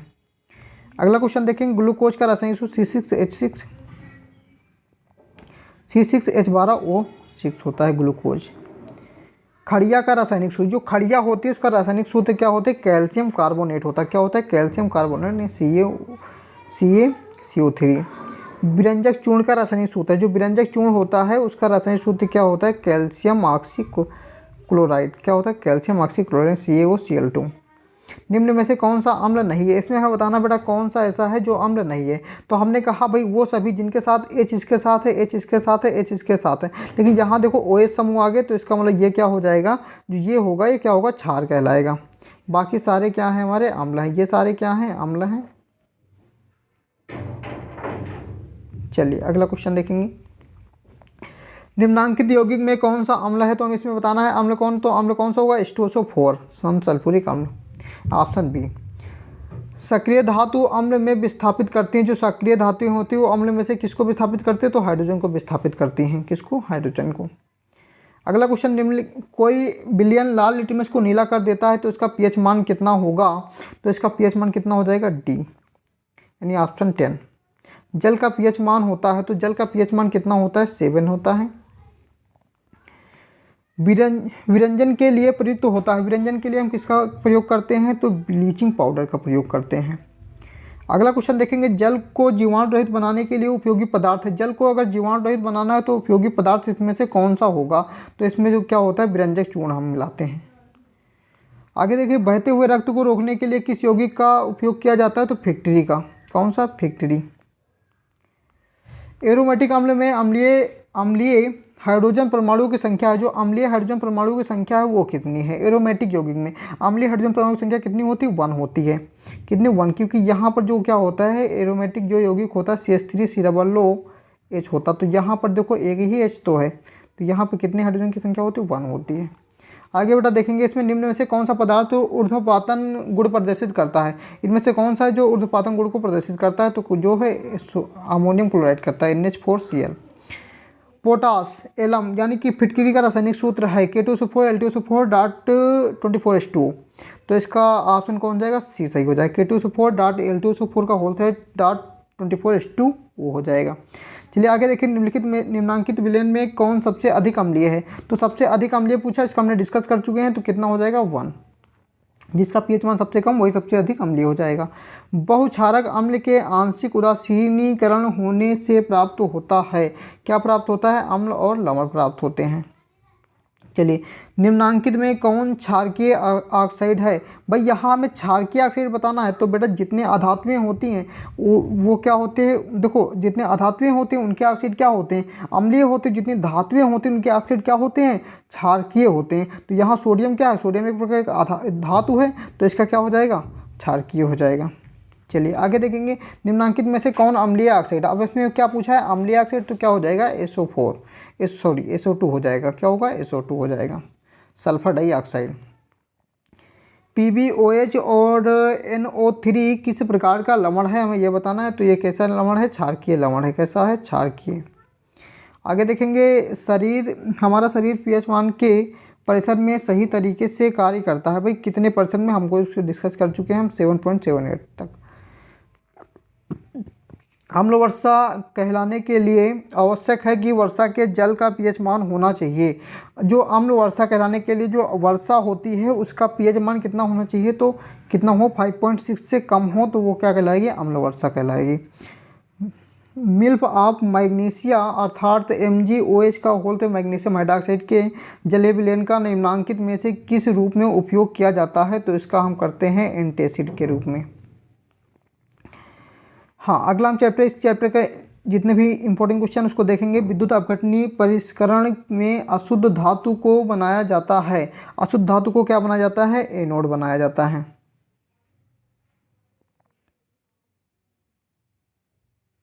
चलिए अगला क्वेश्चन हम देखेंगे, अधिकतर धातुओं के ऑक्साइड होते हैं, जो अधिकतर धातुओं के ऑक्साइड होते हैं वो कैसे होते हैं बेटा, क्षारकीय होते हैं, यानी कि क्षारकीय प्रकृति के होते हैं। और धातुओं के ऑक्साइड कैसे होते हैं, अम्लीय प्रकृति के होते हैं। अगर धातुओं के पूछे तो कैसे होंगे, क्षारकीय हो जाएंगे। चलिए आगे हम देखेंगे, निम्नलिखित में से कौन सबसे अधिक क्रियाशील धातु है, इसमें से हमें बताना है कौन सी ऐसी धातु जो सबसे अधिक क्रियाशील, तो क्या है, सोडियम है, तो इसका राइट ऑप्शन हो जाएगा सी। आगे क्वेश्चन देखेंगे, किस रासायनिक यौगिक को गर्म करने पर प्लास्टर ऑफ पेरिस प्राप्त किया जाता है। वो इंपॉर्टेंट क्वेश्चन है भाई, आपको अच्छे से तैयार कर लेना। तो इसमें क्या हो, जिप्सम को जो हम क्या करते हैं, गर्म करते हैं तो प्लास्टर ऑफ पेरिस प्राप्त होता है। यह क्रिया भी बहुत इंपॉर्टेंट है, आपको इसको अच्छे से तैयार कर लेना है। लोहा और इस्पात को जंग से सुरक्षित करने के लिए उन पर किस धातु की पतली परत चढ़ाई जाती है, तो उन पर जो परत चढ़ाई जाती है किसकी चढ़ाई जाती है, जिंक की। बॉक्साइड निम्नलिखित में से किस धातु का अयस्क है, तो हमें यह बताना, बॉक्साइड जो निम्नलिखित में से किस धातु का ऑक्साइड है, जो किसका है, एल्यूमिनियम का अयस्क है। आगे देखेंगे, निम्नलिखित में से कौन सा अधातु है, इसमें बताना बेटा अधातु कौन सी है, तो अधातु कौन सी है, कार्बन क्या है प्रकार की अधातु है। यानी कि जो पहले वर्ग और दूसरे वर्ग में उसके यहाँ सारी धातुएं हैं, बाकी जो उसमें डी ब्लॉक में आएंगे क्या होंगे, अधातुएं हो जाएंगे। आगे देखो कार्बन क्या है, कार्बन एक प्रकार से है क्या, हमें ये बताना। तो कार्बन क्या है, एक प्रकार से अधातु है। आगे हम देखेंगे लोहा निकिल और क्रोमियम के मिश्र धातु को क्या कहते हैं। अगर लोहा निकिल और क्रोमियम का जो मिश्र धातु होता है वो क्या कहलाता है, तो स्टेनलेस स्टील कहलाती है। तांबा और जिंक के मिश्र धातु को क्या कहते हैं, तांबा और जिंक के मिश्र धातु को कहते हैं पीतल। तांबा और जिंक को अगर आपस में मिलाया जाए तो उनके मिश्र धातु को क्या बोलते हैं बेटा, पीतल बोला जाता है। आगे देखेंगे लोहा को जिंक में लेपित करने की क्रिया को कहते हैं, तो इसकी क्रिया को क्या कहते हैं, गैल्वेनीकरण कहते हैं। आगे देखेंगे सबसे कठोर तत्व कौन सा है, तो सबसे कठोर तत्व जो होता है वो क्या होता है, हीरा होता है। हीरा जो होता है सबसे कठोर। पीतल है, तो पीतल एक प्रकार से क्या है, मिश्र धातु है, अभी हमने आगे बताया। एक मिश्र धातु है, तो एक मिश्र धातु कौन सी है, कापर और जिडन। तो कापर और जो जिडन हो जाएगा वो क्या हो जाएगी, एक मिश्र धातु होगी, यानी ऑप्शन ए सही हो जाएगा। आगे क्वेश्चन देखेंगे हेमेटाइट किस धातु का अयस्क है। जो हेमेटाइट है वो किसका अयस्क है, तो यानी लोहे का अयस्क है, Fe। निम्नलिखित में से किसे चाकू से काटा जा सकता है, इसमें से किसको ऐसा है जो जिसको चाकू से काटा जा सकता है, तो लिथियम को चाकू से काटा जा सकता है। आगे देखेंगे निम्नलिखित में से कौन उपधातु, हमें इसमें बताना बेटा उपधातु कौन है, तो Sb क्या होगी, उपधातु हो जाएगी। धातुओं की प्रकृति होती है, धातुओं की प्रकृति कैसी होती है, अभी आपको बताया गया कि धातुओं की प्रकृति कैसी होती है, विद्युत धनात्मक होती है। आगे देखेंगे निम्नलिखित में से कौन सा पदार्थ ऑक्सीजन से संयोग नहीं करता, इनमें से कौन सा ऐसा पदार्थ है जो ऑक्सीजन से संयोग नहीं करता, तो गोल्ड एक ऐसा पदार्थ है जो ऑक्सीजन से संयोग नहीं करता है। शुद्ध सोना को व्यक्त किया जाता है, शुद्ध सोना अभी बेटा आपको डिस्कस किया है, शुद्ध सोने का जो मतलब कि जो मान होता है वो कितना होता है, 24 कैरेट होता है, तो 24 कैरेट के रूप में इसको व्यक्त किया जा सकता है। विद्युत बल्ब का तन किस धातु का बना होता है, ये भी आपको बताया गया, टंगस्टन का बना होता है। बहुत सारे क्वेश्चन रिपीट हो रहे हैं। कौन सी अधातु कमरे के ताप पर द्रव अवस्था में रहती है, ऐसी कौन सी जो है अधातु जो कमरे के ताप पर क्या होती है, द्रव अवस्था में, तो ब्रोमीन है। आगे देखेंगे आप निम्नलिखित में से कौन निष्क्रिय गैस है, हमें इसमें बताना है कि निष्क्रिय गैस कौन सी हो, तो हीलियम हो जाएगी। निम्नलिखित में से किस धातु को केरोसिन में डुबोकर रखते हैं, इसमें से कौन सी ऐसी धातु है जिसमें क्या करते हैं, जिसको हम केरोसिन में डुबोकर रखते हैं, तो इसका राइट ऑप्शन हो जाएगा सोडियम, यानी सोडियम को क्या करते हैं, केरोसिन में डुबोकर रखते हैं। निम्नलिखित में से कौन सा लवण समुद्री जल में पाया जाता है, इसमें से कौन सा लवण है जो समुद्री जल में पाया जाता है, NaCl यानी कि नमक। इनमें से किस धातु का विस्थापन उसके लवण के विस्थापन में लोहा द्वारा होता है, तो क्या होता है, तांबा। आगे देखेंगे निम्नलिखित में से कौन सी धातु साधारण ताप पर द्रव रूप में पाई जाती है, साधारण ताप पर किसमें पाई जाती है, द्रव में पाई जाती है, तो क्या होती है, मरकरी यानी कि फिटकरी जो होता है। अभी आपको इसका फार्मूला भी आपको अच्छे से याद करना है, K2SO4.L2SO4 का होल थे .24:2 होता है फिटकरी के जो फार्मूला होता है। निम्नलिखित में से कौन सा विद्युत का सुचालक है, हमें इसमें कौन सा बताना कि विद्युत का सुचालक होता है, मैंने अभी इसको क्वेश्चन को डिस्कस किया, ग्रेफाइट होता है। आगे देखेंगे सिलिका क्या है, तो सिलिका एक प्रकार से क्या है बेटा, निस्तापन है, क्या है, निस्तापन। आगे देखेंगे क्वेश्चन को, आगे जो क्वेश्चन है कि सिनाबार किसका अयस्क है, जो सिनाबार होता है वो किसका अयस्क होता है, तो पारा का अयस्क होता है। अगला क्वेश्चन देखेंगे भोजन रखने वाले कण स्तर पर टीन की परत चढ़ाई जाती है, जिंक की नहीं, क्योंकि ऐसा क्यों होता है कि हम क्या करते हैं कि भोजन पकाने वाले जो कण स्तर पर टीन की परत चढ़ाते हैं और कि जिंक की परत को नहीं चढ़ाते, तो ऐसा क्यों होता है भाई, जिंक की जो क्रियाशीलता होती टीन की क्रियाशीलता से कम होती, इसीलिए हम क्या करते हैं, ऐसा करते हैं। आगे देखेंगे, मैं फास्टली क्वेश्चन को आपको रिविजन कर रहा हूँ, क्वेश्चन बहुत सारे हैं इसीलिए हम क्या करते हैं, थोड़ा फास्ट आपको पढ़ाते हैं। लोहे की परमाणु संख्या होती है, इसको क्वेश्चन को हम डिस्कस कर चुके हैं, लोहे की परमाणु संख्या कितनी होती है, तो होती है 26। आगे देखेंगे आप एल्युमिनियम पर उसके ऑक्साइड की मोटी परत बनने की क्रिया को कहते हैं, जो मोटी परत बनती है उसकी क्रिया को क्या कहते हैं, एनोडीकरण कहते हैं। आगे क्वेश्चन को देखेंगे सबसे अधिक सक्रिय धातु है, जो सबसे अधिक सक्रिय धातु कौन सी है, पोटेशियम है। चलिए आगे देख लेते हैं सबसे कठोर प्राकृतिक पदार्थ है, क्या होता है, हीरा होता है बेटा, हमने डिस्कस कर चुके हैं इसको। आगे देखेंगे ग्रेफाइट होता है, तो ग्रेफाइट कैसा होता है भाई, ग्रेफाइट विद्युत का सुचालक होता है, अभी हमने आपको बताया, अभी तक क्वेश्चन में डिस्कस हो चुका है इसका। तो ऐसे पूछा जा सकता है कि इसमें विद्युत का सुचालक कौन सा है, ऑप्शन में दे दिया जाएगा, ऐसा भी पूछे ग्रेफाइट कैसा होता है, तो क्या होता है, विद्युत का सुचालक होता है। आगे देखेंगे जो संरक्षण की क्रिया निम्नलिखित में से किसकी उपस्थिति में घटित होती है। तो ये क्रिया जो घटित होती है किसी वायु प्लस जल वाष्प की क्रिया उपस्थिति में। आगे देखेंगे एरोमेटिक अम्ल का आईयूपीएसी नाम। अब देखो एरोमेटिक जो अम्ल होता है उसका आईयूपीएसी नाम क्या होता है, एथेनोइक अम्ल होता है। क्या होता है, एथेनोइक अम्ल। जो एरोमेटिक यौगिक होता है उसका अणुसूत्र क्या होता है, CH3COOH होता है। इसका जो नाम होता है आईयूपीएसी नाम क्या होता है, एथेनोइक अम्ल होता है। आगे क्वेश्चन देखेंगे क्लोरोमेथेन का जो क्लोरोमेथेन होता है उसका सूत्र क्या होता है। तो क्लोरोमेथेन का सूत्र क्या होता है बेटा, CH3Cl होता है। आगे क्वेश्चन देखेंगे प्रोपेन का आणविक सूत्र। जो प्रोपेन है उसका आणविक सूत्र कितना होता है। आणविक सूत्र इतना दे रखा है, इसमें से जो हमें पूछा है कितने बंद होंगे, यानी कितने सहसंयोजक बंद होंगे। तो इसमें कितने सहसंयोजक बंद होते हैं, 10 सहसंयोजक आबंध होते हैं। चलिए आगे देखेंगे एक्वा रेजिया किस अनुपात में, तो उसको हम डिस्कस कर चुके हैं। एथाइल एल्कोहल किस प्रकार के शोषण से बनता है। जो एथिल एल्कोहल किस प्रकार के शोषण से बनता है, तो अवायवीय के कारण बनता है। चलिए आगे देख लेंगे सरलतम हाइड्रोकार्बन है। जो सरलतम हाइड्रोकार्बन है वो क्या है, मीथेन है। सरलतम हाइड्रोकार्बन क्या है बेटा, मीथेन है। चलो आगे देखेंगे इसको हम।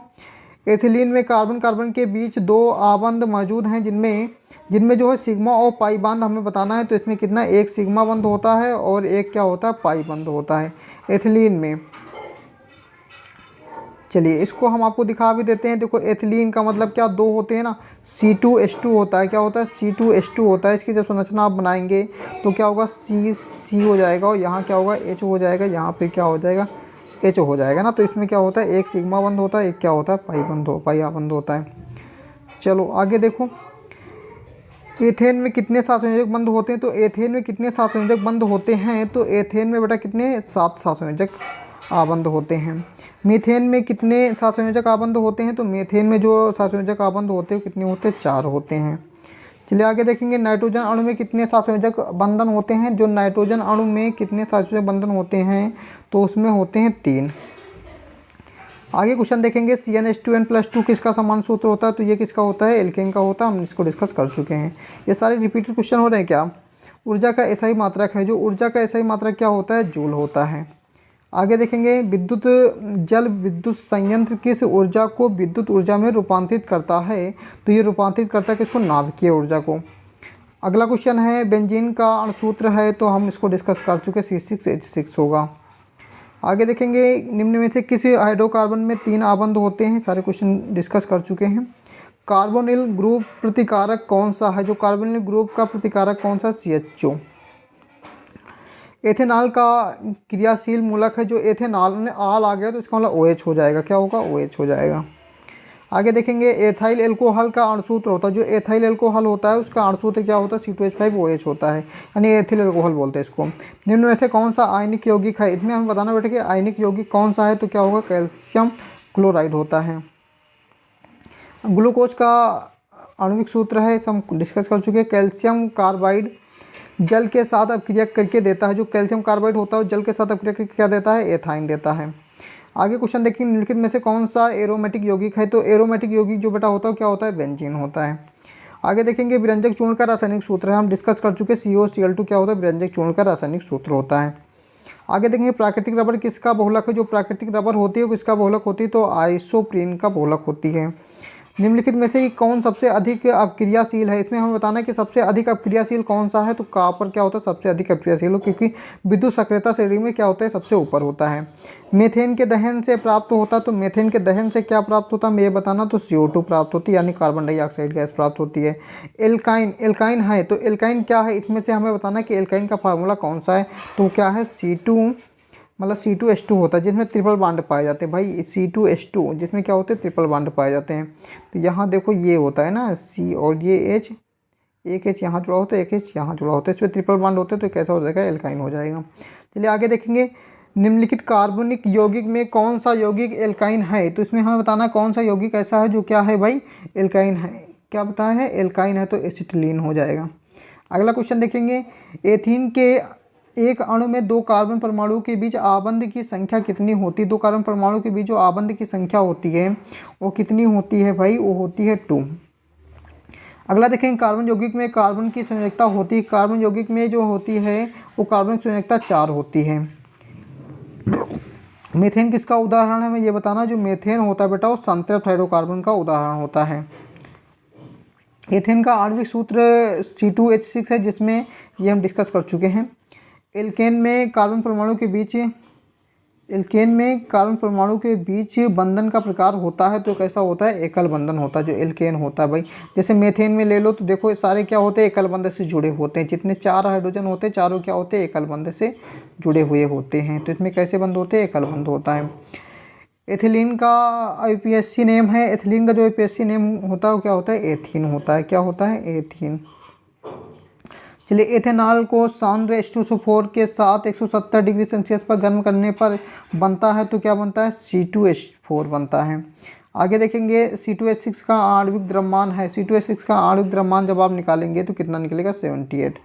आगे देखेंगे बेटा, प्रथम कार्बनिक यौगिक यानी यूरिया का संश्लेषण किसने किया था। जो यूरिया का संश्लेषण है वो किसने मतलब किया था, तो उन्होंने किसने था, होलर ने किया था। आगे क्वेश्चन को देखेंगे हम।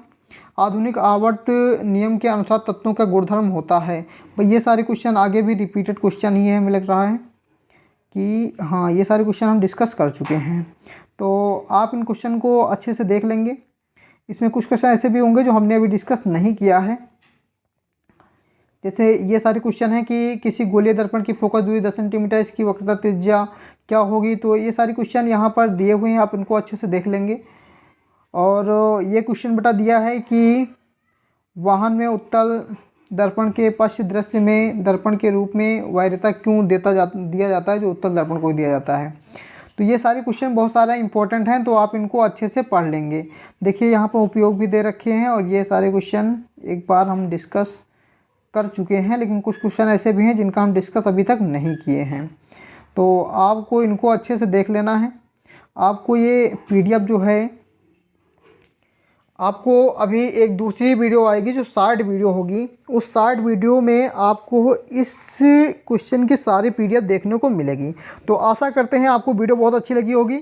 अगर आपको वीडियो अच्छी लगी तो वीडियो को लाइक करें और चैनल पर पहली बार चैनल को सब्सक्राइब करके जाइएगा, क्योंकि हम आपके लिए ऐसी नॉलेजफुल वीडियो लाते रहेंगे। और बेटा अन्य किसी सब्जेक्ट में इधर 2 दिन मैंने वीडियो अपलोड नहीं कर पाए, क्योंकि आपको बताया गया कि इस चैनल में क्या हो गई थी, प्रॉब्लम हो गई थी, यानी चैनल क्या हो गया था, एक्सेस हो गया था। थोड़ी सी प्रॉब्लम होने के कारण हम 2 दिन वीडियो को अपलोड नहीं कर पाए। तो आगे से हम वीडियो को कंटिन्यू रखेंगे और आपकी हेल्प के लिए हमेशा हम क्या करेंगे, आपकी हेल्प करते रहेंगे। तो इसी के साथ वीडियो को एंड करते हैं। थैंक यू दोस्तों, धन्यवाद। वीडियो को अच्छी लगी तो वीडियो को लाइक करें, चैनल पर पहली बार तो चैनल को सब्सक्राइब जरूर कर लेना और अपने दोस्तों के साथ जितना ज़्यादा हो सके आप वीडियो को शेयर करिए। थैंक यू, धन्यवाद।